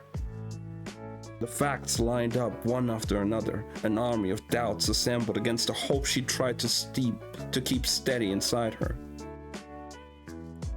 Kaz's curse was obvious. Ransom Kuwei, take the money, find himself a new spider to scale the walls of the Barrel and steal secrets for him. And hadn't she told him she planned on leaving Caterham as soon as they were paid? Stay with me. Had he meant it? What value did her life carry in the face of the reward Kuwei might garner? Nina would never let Kaz abandon her. She'd fight with everything she had to free Inej, even if she was still in the grips of Parem. Matthias would stand by her with a great heart full of honor. And Jesper, well, Jesper would never do Inej harm, but he needed money badly if he didn't want his father to lose his livelihood. He would do his best, but that might not necessarily mean what was best for her. Besides, without Kaz, were any of them a match for Vanek's ruthlessness and resources? I am, she told herself. I may not have Kaz's devious mind, but I am a dangerous girl. Vanek had sent Bahan to her every day, and she'd been nothing but amiable and pleasant, even as he'd prodded her for the locations of Kaz's safe houses. She suspected that Vanek didn't come himself because he knew Kaz would be keeping a close eye on his movements. Or maybe he thought she'd be more valuable, more vulnerable to a Su Li boy than a wily merch. But tonight, something had changed. Bahan usually left when Inej had made it clear she would eat no more. A parting smile, a small bow, and away he went, duty dispatched until the following morning. Tonight he had lingered. Instead of taking his cue to vanish when she used her bound hands to nudge her away her dish, he'd said, "When did you see your family last?" And you approach. Has Vanek offered you some reward if you can extract information from me? It was just a question. and I'm just a captive. Did he threaten you with punishment? Bahan glanced at the guards and said quietly, Vanek could bring you back to your family. He could pay off your contract with Pascal. It is well within his means. Was this your idea or your master's? Why does it matter? Bahan asked. There was no urgency in his voice that pricked at Inej's defenses. When fear arrives, something is about to happen. But was he afraid of Vanek or afraid of her? You can walk away from the Drex and Pascal and that horrid Kazbrecker free and clear. Vanek could give you transport to Ravka, money to travel. An offer or a threat. Could Vanek have found her mother and father? The Suli were not easy to track, and they would be wary of strangers asking questions. But what if Vanek had sent men claiming to have knowledge of a lost girl? A girl who had vanished one chilly dawn as the tide had reached up the top shore to claim her. What does Vanek know about my family? She asked, anger rising. He knows you're far from home. He knows the terms of your indenture with the menagerie. Then he knows I was a slave. Will he have Tante Helene arrested? I don't think. Of course not. Vanek doesn't care that I was bought and sold like a bolt of cotton. He's just looking for leverage. What Bahan asked next took Inej by surprise. Did your mother make skillet bread? She frowned. Of course, it was a Suli staple. Inej could have made a skillet bread in her sleep. With rosemary. Still, when we had it, she knew what Bahan was doing, trying to make her think of home. But she was so hungry and the memory was so strong that her stomach growled anyway. She could see her mother damping the fire, see her flipping the bread with quick pinches of her finger, smell the dough cooking over the ashes. Your friends are not coming, said Bahan. It is time to think of your own survival. You could be home with your family by summer's end. Vanek could help you if you let him. Every alarm inside Inej had sounded danger. The play was too obvious. Beneath Bahan's charm, his dark eyes, his easy promises, there was fear. And yet amid the clamor of suspicion, she could hear the soft chiming of another bell, the sound of what if? What if she lets herself be comforted, gave up the pretense of being beyond the things she'd lost? What if she simply let Vanek put her on a ship, send her home? She could taste the skillet bread, warm from the pan, see her mother's dark braid twined with ribbons, strands of silk the color of ripe persimmons. But Inej knew better than that. She'd learned from the best. Better terrible truths than kind lies. Cass had never offered her happiness, and she didn't trust the men promising to serve it up to her now. Her suffering had not been for nothing. Her saints had brought her to Catadom for a reason. A ship to hunt slavers, a mission to give meaning to all she'd been through. She would not betray the purpose of her friends for some dream of the past. Inej hissed at Bahan, an animal sound that made him flinch backward. Tell your master to honor his old deals before he starts making new ones, she said. Now leave me alone. Bahan had scurried away like the well-dressed rat he was, but Inej knew it was time to go. Bahan's new insistence could mean nothing good for her. To get out of this trap, she thought, before this creature lures me with memories and sympathy. Maybe Cass and the others were coming for her, but she didn't intend to wait around and see.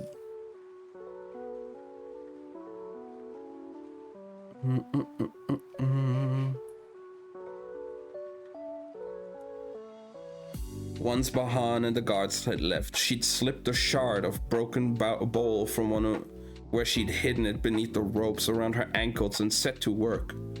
Weak and wobbly as she'd felt when Bahamut arrived with that heavenly smelling bowl of mush, she'd only pretended to swoon so that she could deliberately knock her tray off the table.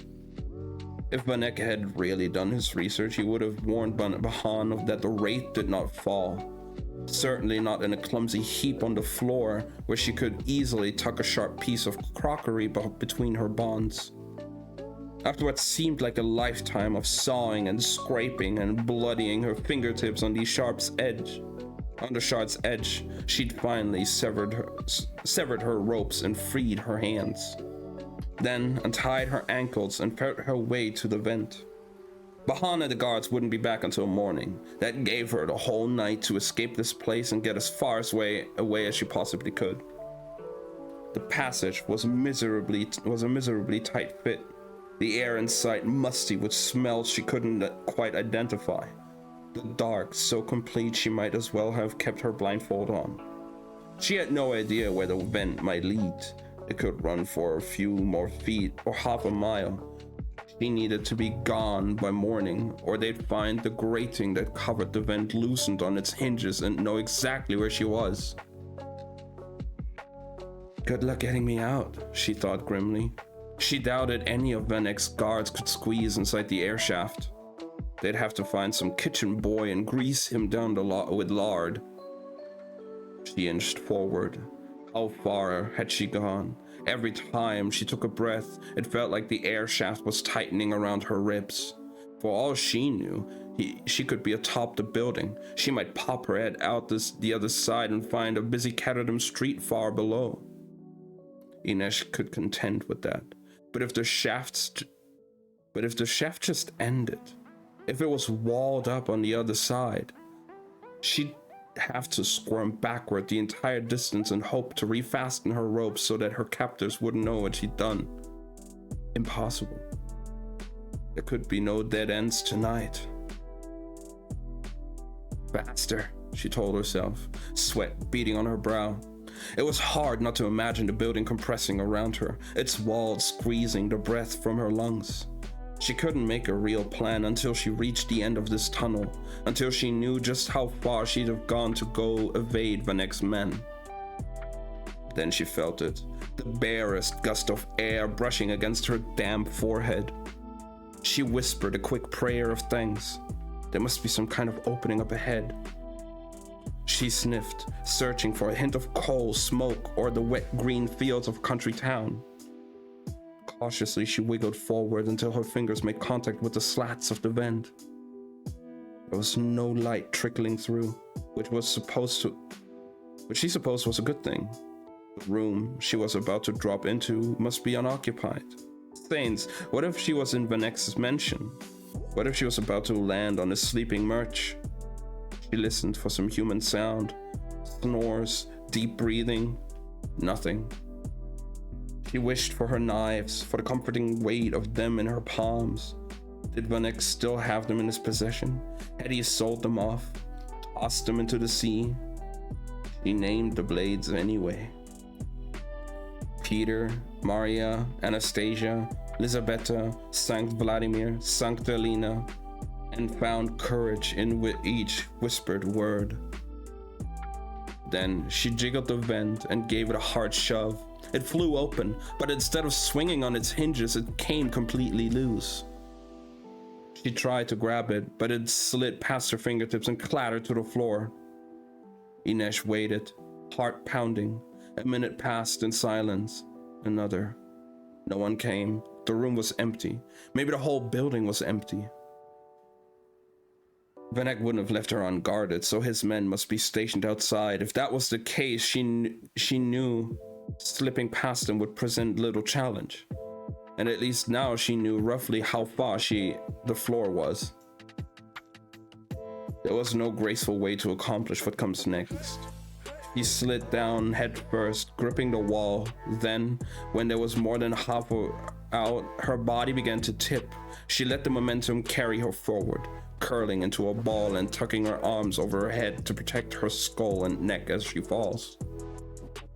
The impact was fairly painless. The floor was hard concrete like the floor of her cell, but she rolled as she struck and came up against what seemed to be the back of something solid. She pulled herself to her feet and hands exploring whatever she's banged into.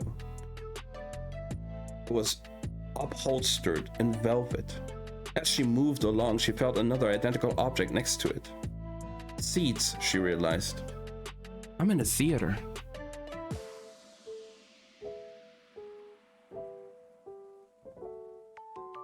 There were plenty of music halls and theaters in the Barrow. Could she be so close to home? Or maybe in one of those respectable opera houses of the Lid? She moved slowly, hands out before her, until she reached a wall that what she thought was the back of the theater. She groped along it, seeking a door, a window, even another vent. Finally, her fingers hooked over a door frame and her hands wrapped around the knob. It wouldn't budge. Locked. She gave it a tentative rattle. The room flooded with light. Inash shrank back against the door, squinting in the sudden brightness. If you wanted a tour, Miss Gaffa, you might simply have asked, said Jan Vanek. He stood on the stage of the decrepit theater, his black mercer suit cut in severe lines. The theater's green velvet seats were moth-eaten. The curtains bracketing the stage hung in shreds. No one had bothered to take down the set from the last play. It looked like a child's terrified version of a surgeon's operating room, oversized saws and mallets hanging from the walls. Ines recognized it as the set for The Madam and the Doctor, one of the short plays from the Comédie Brute. Guards were stationed around the room, and Bahan stood beside Vanek, wringing his elegant hands.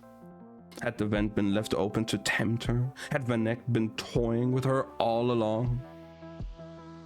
Bring her here, Vanek told the guards.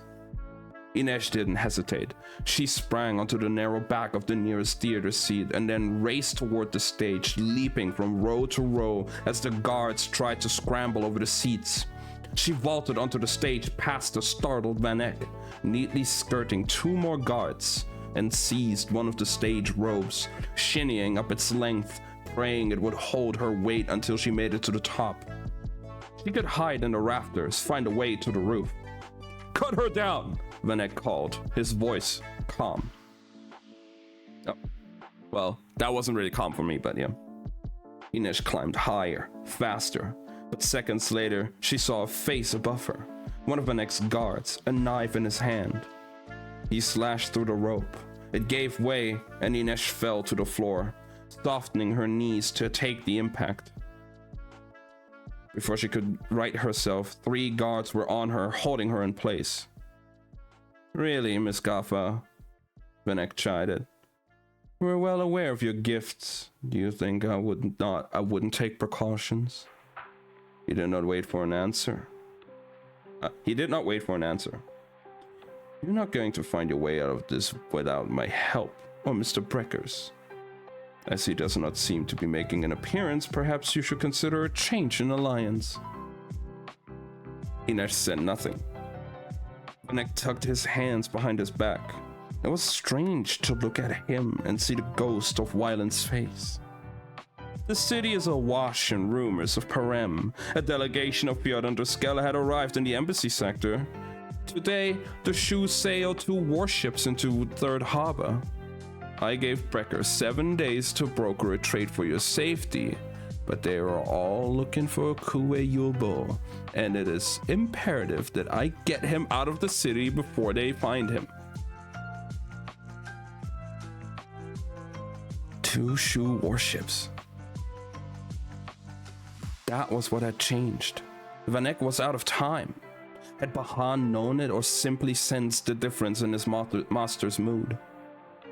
I had hoped Bahan might prove good for something other than bettering my wife's talent in the pianoforte. Vanek continued, but it seems you and I must now come to an agreement. Where is Kaz Brecker keeping the boy? How could I possibly know that? You must know the locations of the Dreg safe houses. Brecker does nothing without preparation. He'll have warrants to hide in all over the city. If you know him so well, then you know he'd never keep Kuei somewhere that I could lead you to him. I don't believe that. I can't help what you do or don't believe. Your shoe scientist is probably long gone already.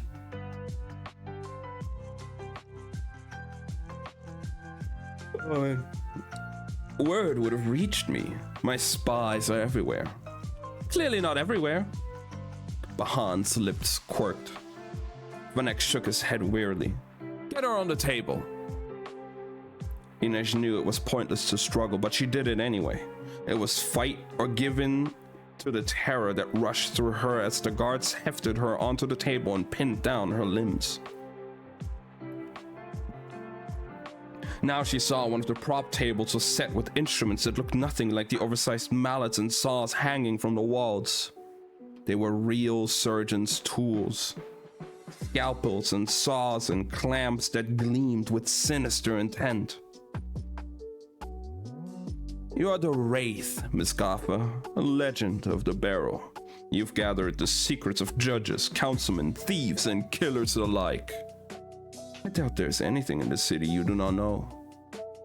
You will tell me the location of Mr. Brecker's safe houses now.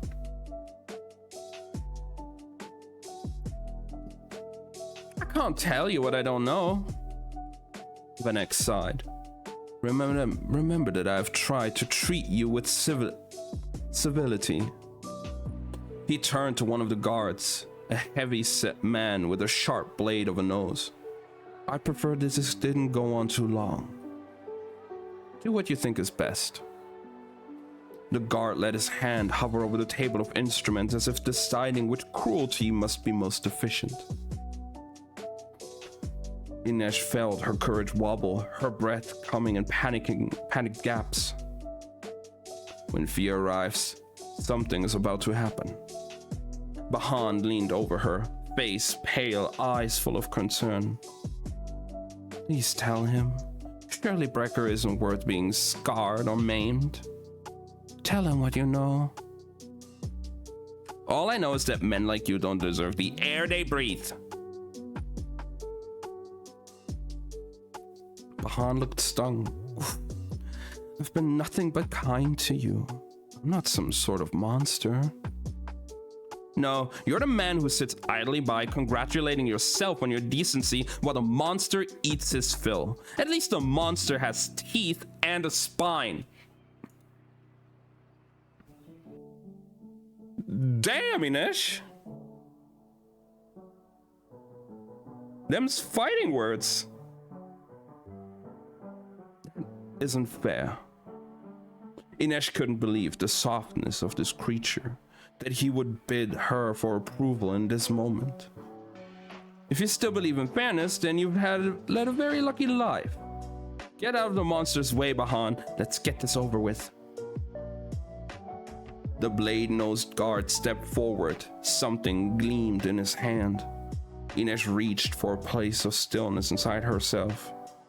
The place that had allowed her to endure a year at the menagerie, a year of nights marked by pain and humiliation, of days counted in beatings and worse. Go on, she urged, and her voice was steel. Wait, said Vanek. He was studying Inej as if he were reading a ledger, trying to make the figures line up. He cocked his head to one side and said, "Break her legs."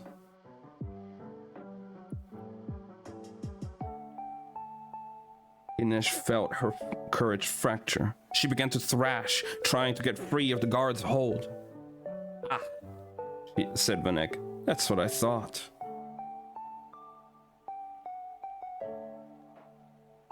Oh The blade-nosed guard selected a heavy length of pipe. No, said Vanek. I don't want it to be a clean break. Use the mallet. Shatter the bone. His face hovered over her. His eyes a bright, clear blue. Wyland's eyes, but devoid of any of Wyland's kindness. No one will be able to put you back together again, Miss Gaffa. Maybe you can earn your way out of your contract by begging for pennies on East Stave and then crawl home to the slat every night. Assuming Brecker still gives you a room there. Don't. She didn't know if she was pleading with Vanek or herself. She didn't know who she hated more in this moment. The guard took up a steel mallet. Inej writhed on the table, her body coated in sweat. She could smell her own fear. Don't, she repeated, don't. The blade-nosed guard tested the mallet's weight in his hands, and Vanek nodded. The guard lifted it in a smooth arc. Inej watched the mallet rise and reach its apex, light glinting off its wide head, the flat face of a dead moon. She heard the crackle of the campfire, thought of her mother's hair twined with persimmon silk. I'll never trade if you break me, she screamed, the words tearing loose from some deep place inside her, her voice raw and undefended. I'll be of no use to him anymore. Vanek held up a hand, and the mallet fell.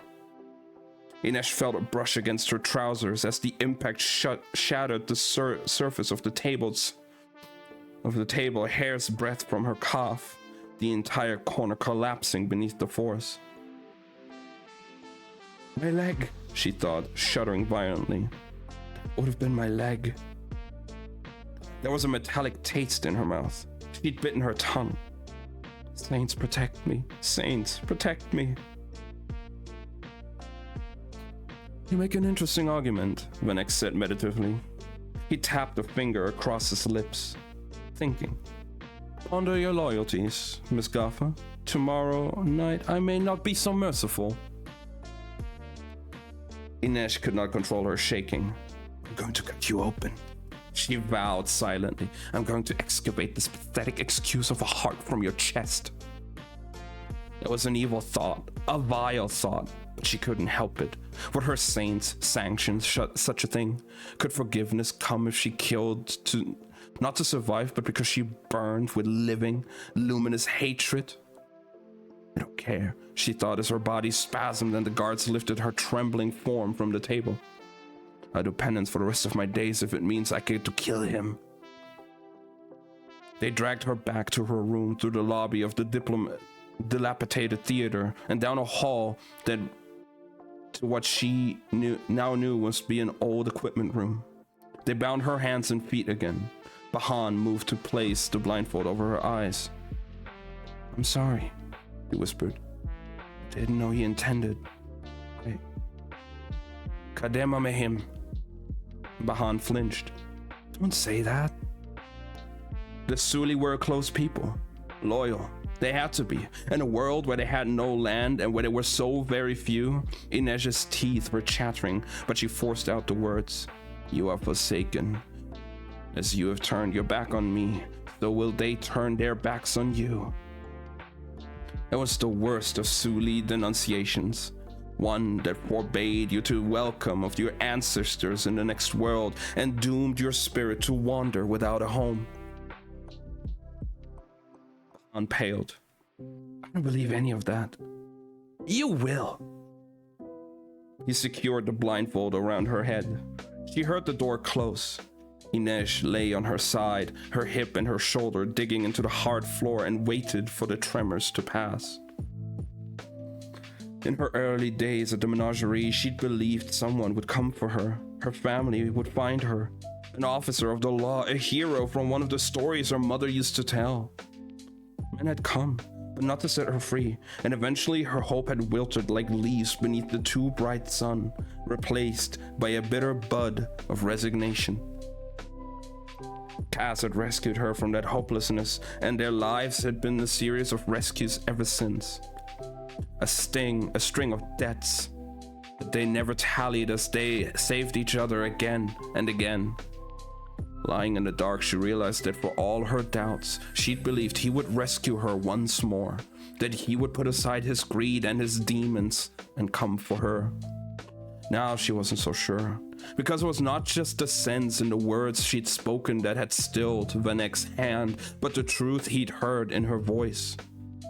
He'll never trade if you break me.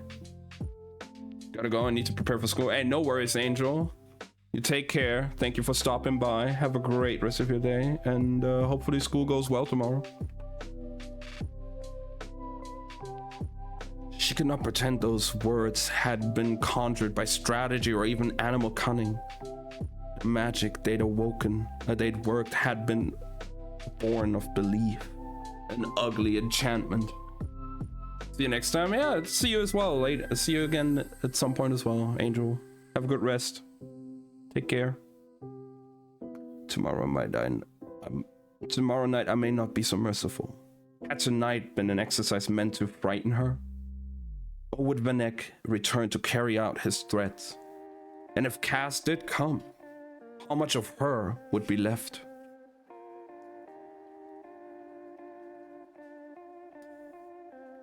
Oh my god. That is the end of part 1 of the book. Holy shit. I am scared of what's going to happen with Inej. Holy shit.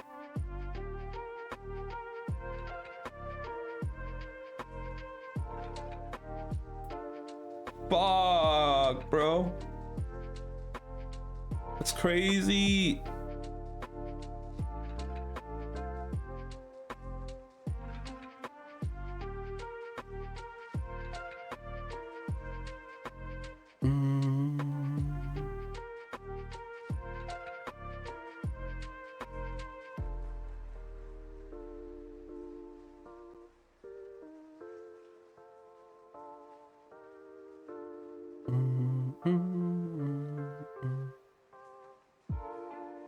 Okay.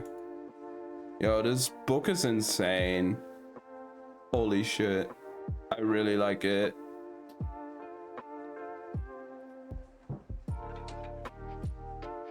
Oh man.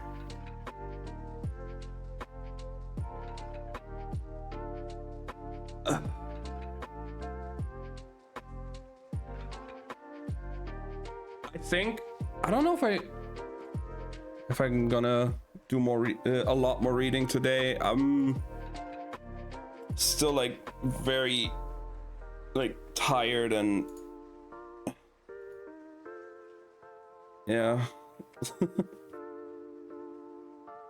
So we might, I don't know, switch to a game for a bit or just end in not too long. I don't know yet. We'll see how it goes.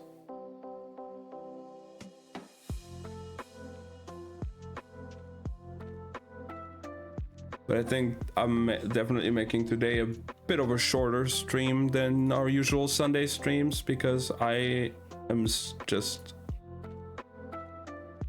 tired as hell. I did sleep like a little bit. I was able to catch some sleep, but oh my god, I'm still like really bad.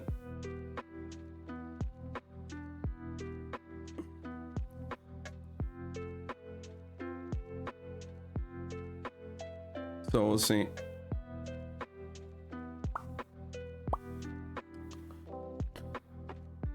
Well, let's move on to chapter 5 though for now, which is Jesper.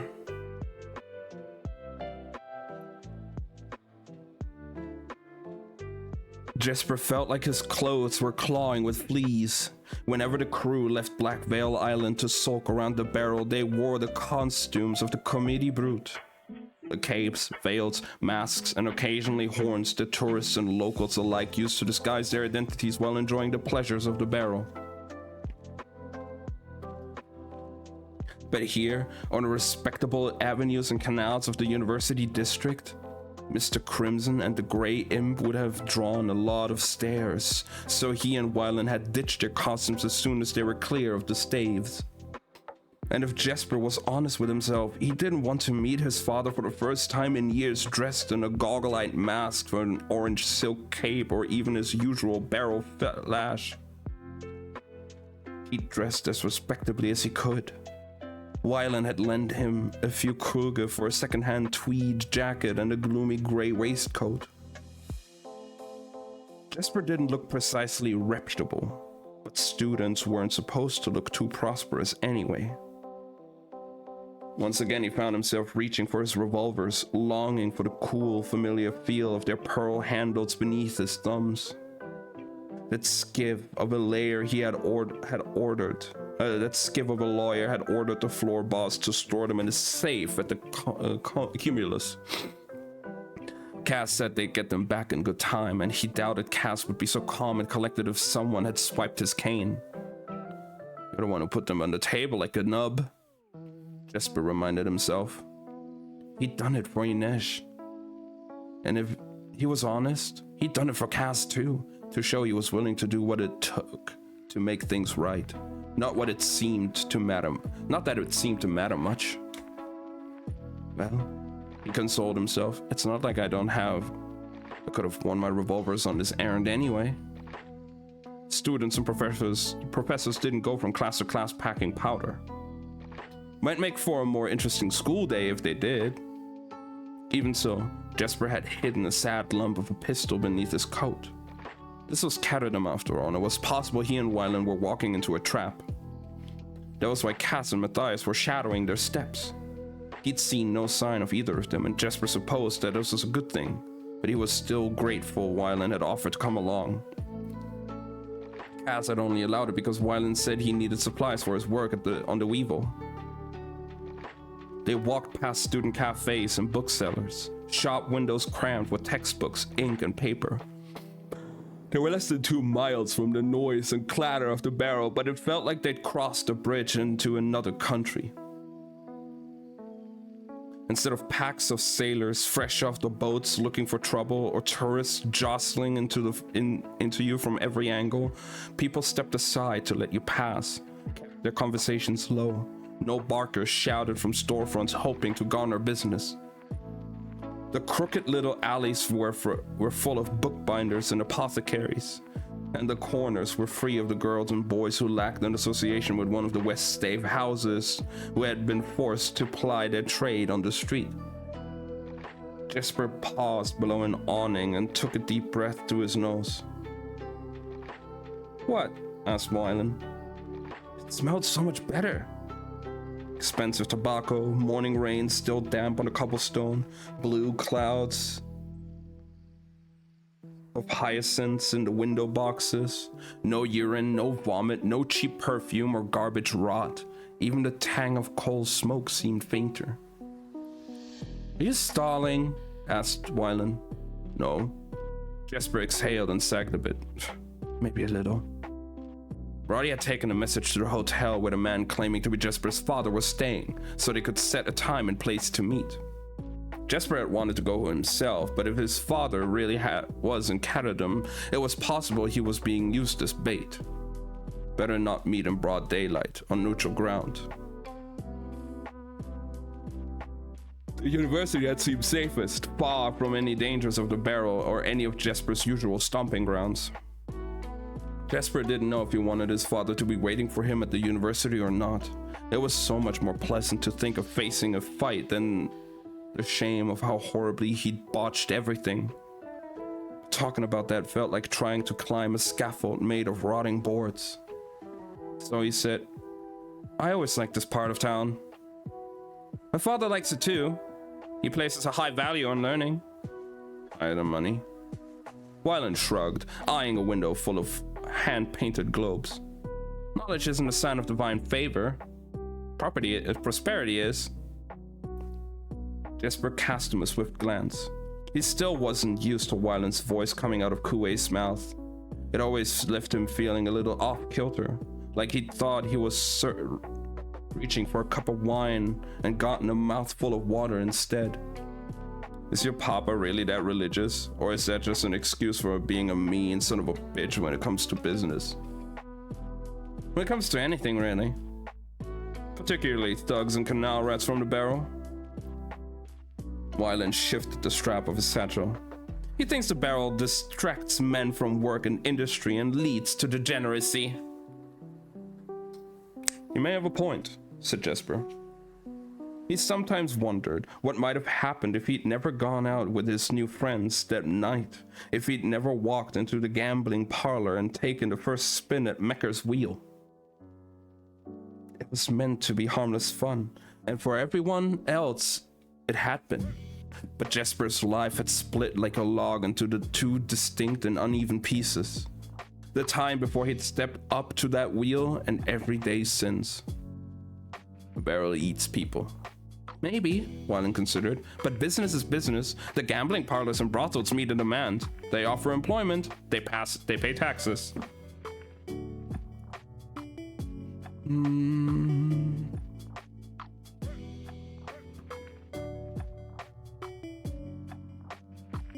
What a good little barrel boys you've become. That's practically a page out of the boss's books. Every few years, some reformer got it into his head to clean up the barrel and purge Catterham of its unsavory reputation. That was when the pamphlets came out, a war of propaganda between the owners of the gambling dens and pleasure houses on one side and the black-suited merch reformers on the other. In the end, it all came down to money. The business of East and West Stave returned a serious profit, and the denizens of the barrel dumped very righteous coin into the city's tax coffers. Wyland tugged on the satchel strap again. It had gotten twisted at the top. I don't think it's much different from wagering your fortune on a shipment of silk or Yoda. Your odds are just a lot better when you're playing the market. You have my attention, Merchling. But our odds were always of interest. What's the most your father's ever lost on a trade? I don't really know. He stopped talking about those things with me a long time ago. Jesper hesitated. Jan van Eyck was 3 kinds of fool for the way he treated his son. But Jesper could admit that he was curious about Wyland's supposed affliction. He wanted to know what Wyland saw when he tried to read. Why he seemed fine with equations or prices on the menu, but not sentences or signs. Instead, he said, I wonder if proximity to the barrel makes merchants more uptight. All that black clothing and restrained, meat only twice a week, lager instead of brandy. Maybe they're making up for all the fun we're having. Keeping the scales balanced? Sure. I mean, just think of the prices, the heights of debauchery we could reach if no one kept the city in check. Champagne for breakfast, naked orgies on the floor of the exchange. Wyland made a flustered noise that sounded like a bird with a cough and looked on anywhere but at Jesper.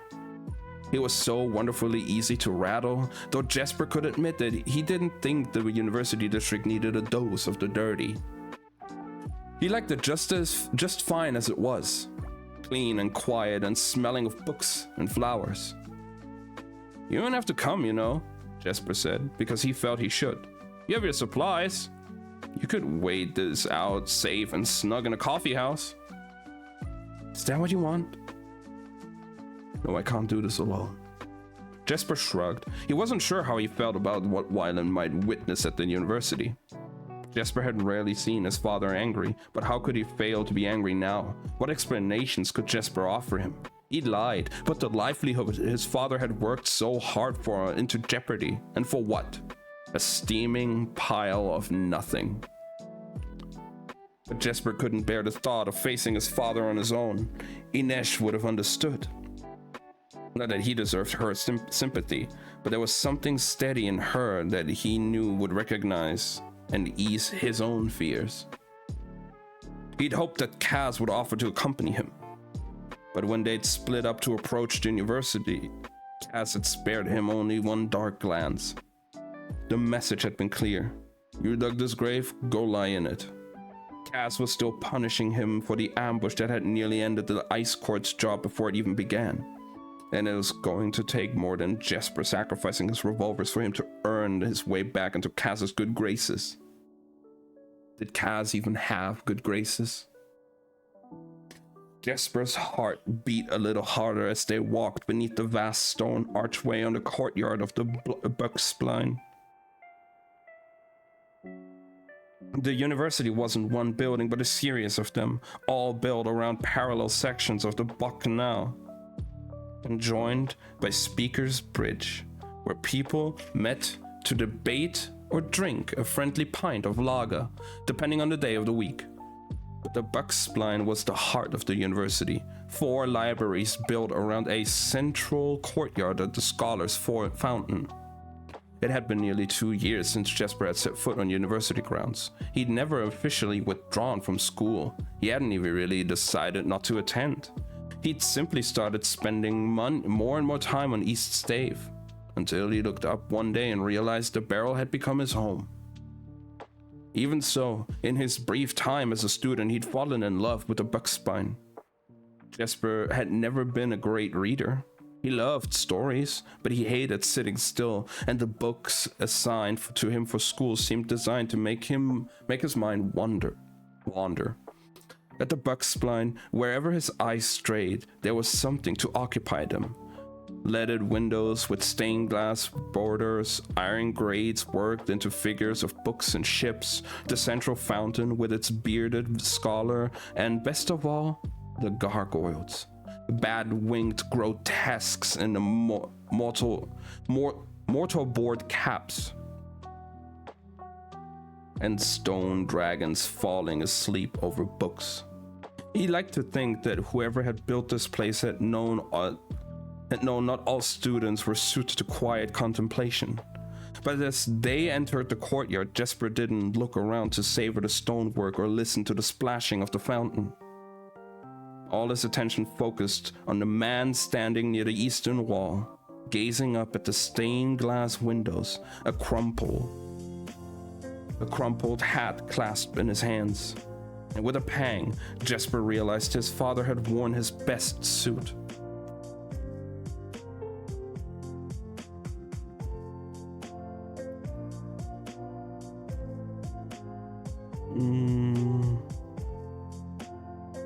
He'd combed his Kalish red hair tidily back from his brow.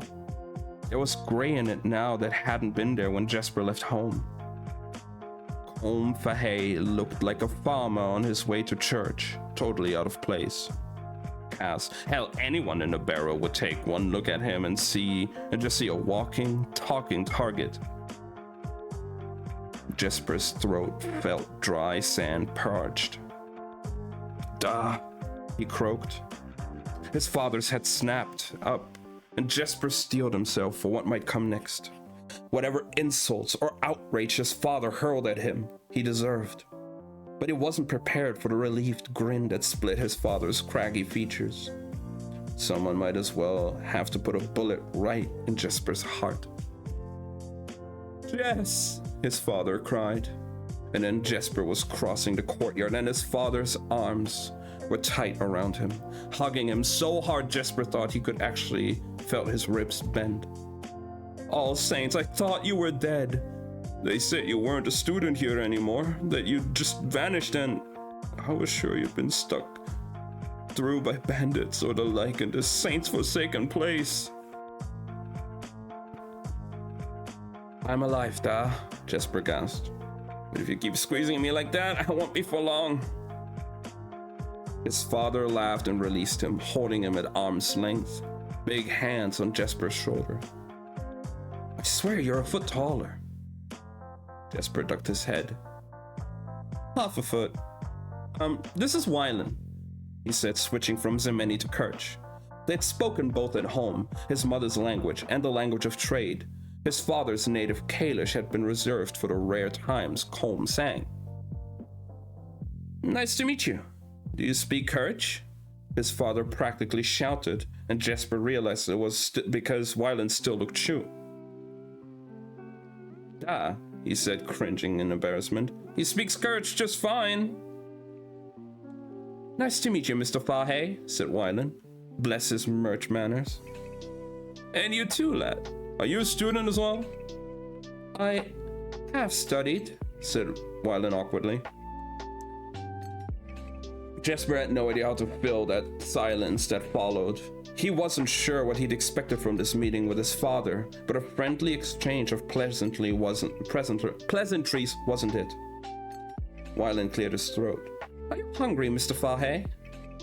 Starving, Jesper's father replied gratefully. Wylan gave Jesper a poke with his elbow. Maybe we could take your father to lunch. Lunch, Jesper said, repeating the word as if he'd just learned it. Yes, lunch. Who doesn't like lunch? Lunch has felt like a miracle. Lunch felt like a miracle. They'd eat, they'd talk, maybe they'd drink. Please let them drink. Jesper, what has been happening? I received a notice from the Gammon's bunk. The loan is coming due, and you'd given me to believe it was temporary. And your studies? Jesper began. The thing is... A shot rang out against the walls of the courtyard. Jesper shoved his father behind him as a bullet pinged off the stones at their feet, sending up a cloud of dust. Suddenly, gunfire was echoing across the courtyard. The reverberation made it hard to tell where the shots were coming from. What in the name of all that is holy? Jesper yanked on his father's sleeve, pulling him forward toward the hooded stone shelter of the doorway. He looked to his left, prepared to grab hold of Wylan, but the merchling was already in motion, keeping pace beside Jesper in what passed for a reasonable crouch. Nothing like being shot at a few times to make you a fast learner, Jesper thought as they reached the protective curve of the overhang. He craned his neck to try and see up the roofline, then flinched back as more shots rang. Another smattering of gunfire rattled from somewhere above and to the left of them, and Jesper could only hope that meant Matthias and Cass were returning fire. Saints, his father gasped. The city is worse than the guidebook said. It isn't the city, Jesper said, pulling out the pistol after his coat. They're after me. They're after us. Hard to say. Who's after you? Jesper exchanged a glance with Wylan. Jan Van Eyck, a rival gang looking to settle a score, Pekka Rollins, or someone else Jesper had borrowed money from. There's a long list of potential suitors. We need to get out of here before they introduce themselves more personally. Brigands? Jesper knew there was a good chance he was about to be riddled with holes, so he tried to restrain his grin. Something like that. He peered around the edge of the door, peeled off 2 shots, then ducked back when another spate of gunfire exploded. Wylan, tell me you're packing more than pens, ink, and weevil makings. I've got 2 flash bombs and something new I rigged up with a little more, wallop. Bombs? Jesper's father asked, blinking as if to wake himself from a bad dream. Jesper shrugged helplessly. Think of them as science experiments. What kind of numbers are we up against? Asked Wylan. Look at you asking all the right questions. Hard to tell. They're somewhere on the roof, and the only way out is back through the archway. That's a lot of courtyard to cross with them firing from high ground. Even if we make it, I'm guessing they're going to have plenty more thunder waiting for us outside of the Buckspline, unless Cass and Matthias can somehow clear a path.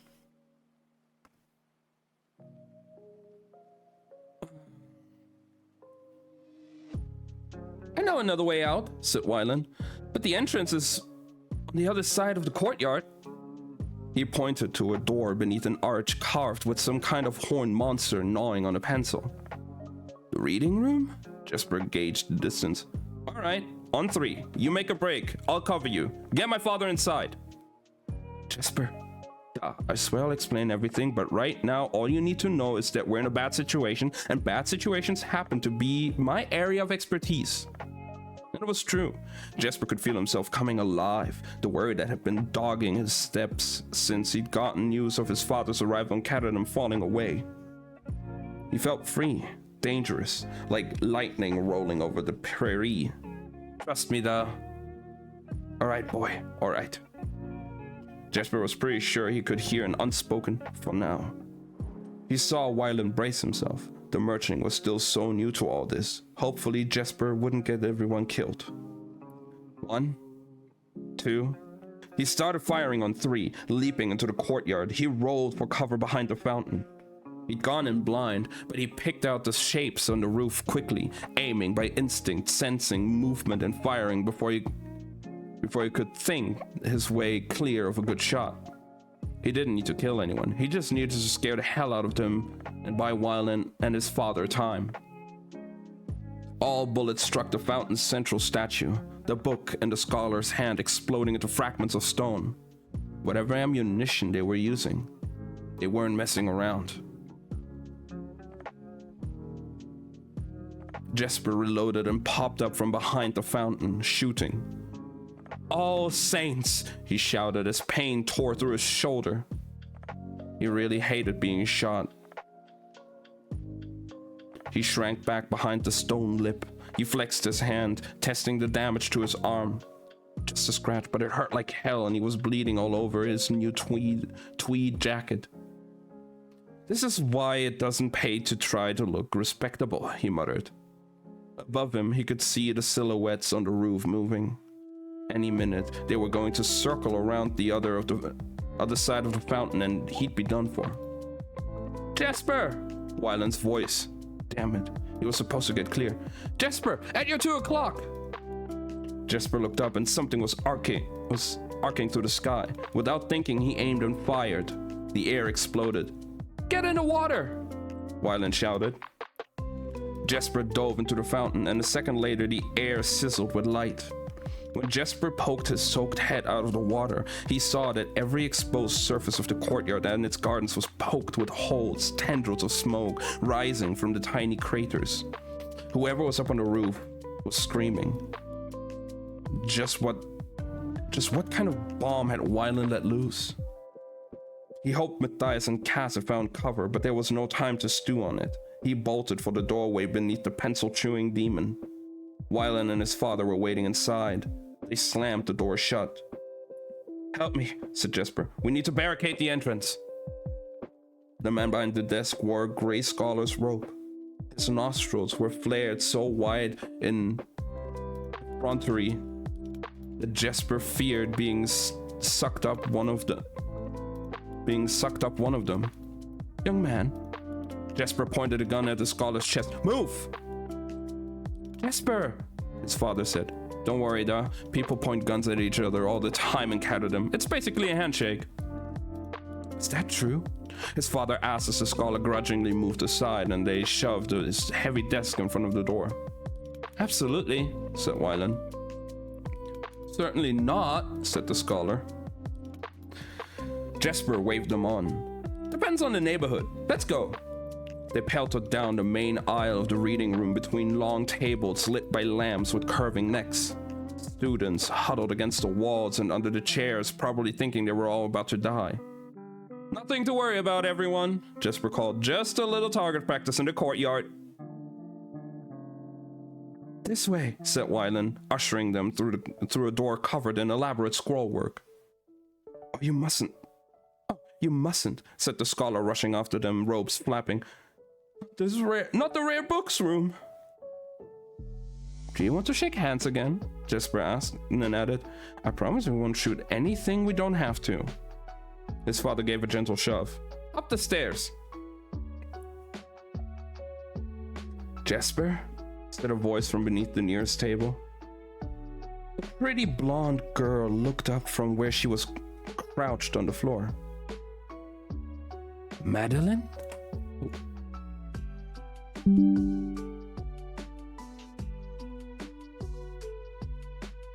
"Madeline Michaud?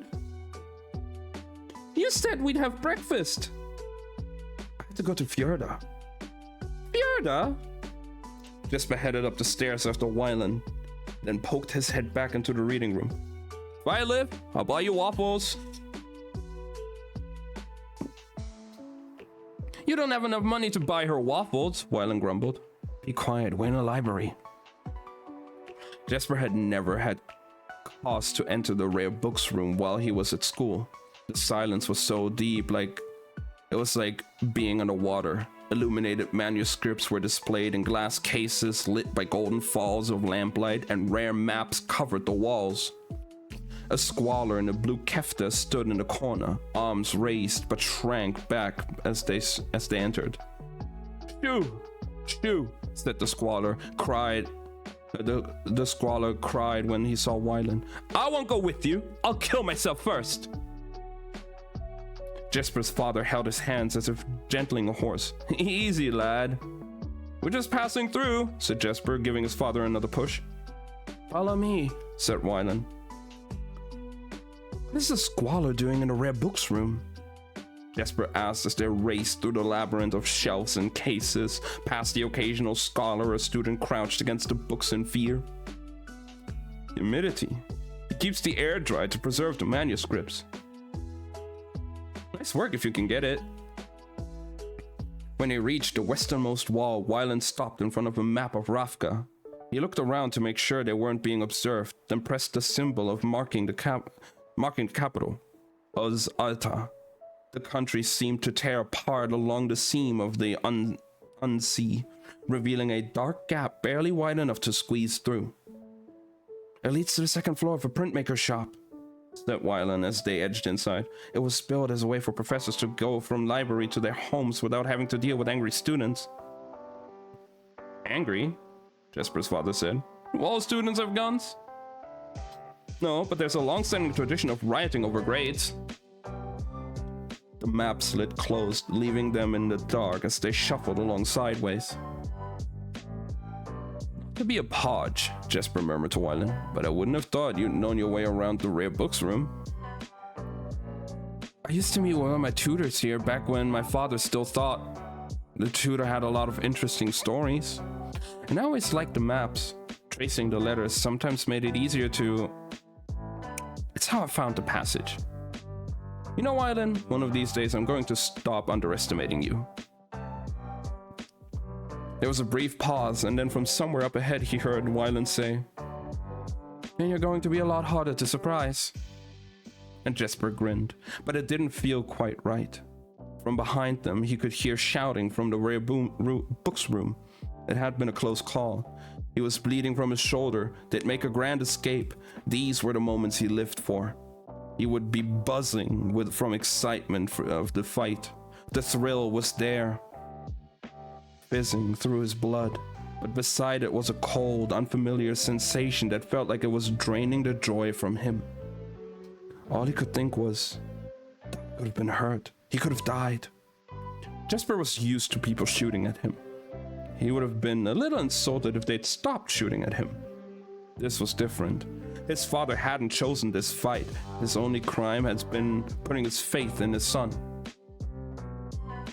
That's the problem with Catadom, Jesper thought as they stumbled uncertainly through the dark. Trusting the wrong person can get you killed.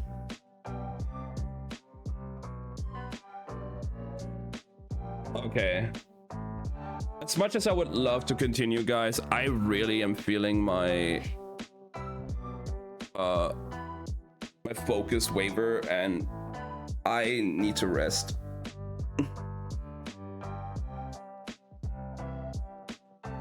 Like, I don't know if I could keep going right now. I'm still really tired. But I'm glad I could do this today for at least like 4 hours. It was a good start for the book. We finished one part. It's such a good book already. I am loving it. And hopefully we can continue it next week. But I think for now, guys, I might have to say goodbye. And I hope you guys have a great rest of your day, night, evening, whatever time it is. I'll see you guys next time. Love you all. Bye bye.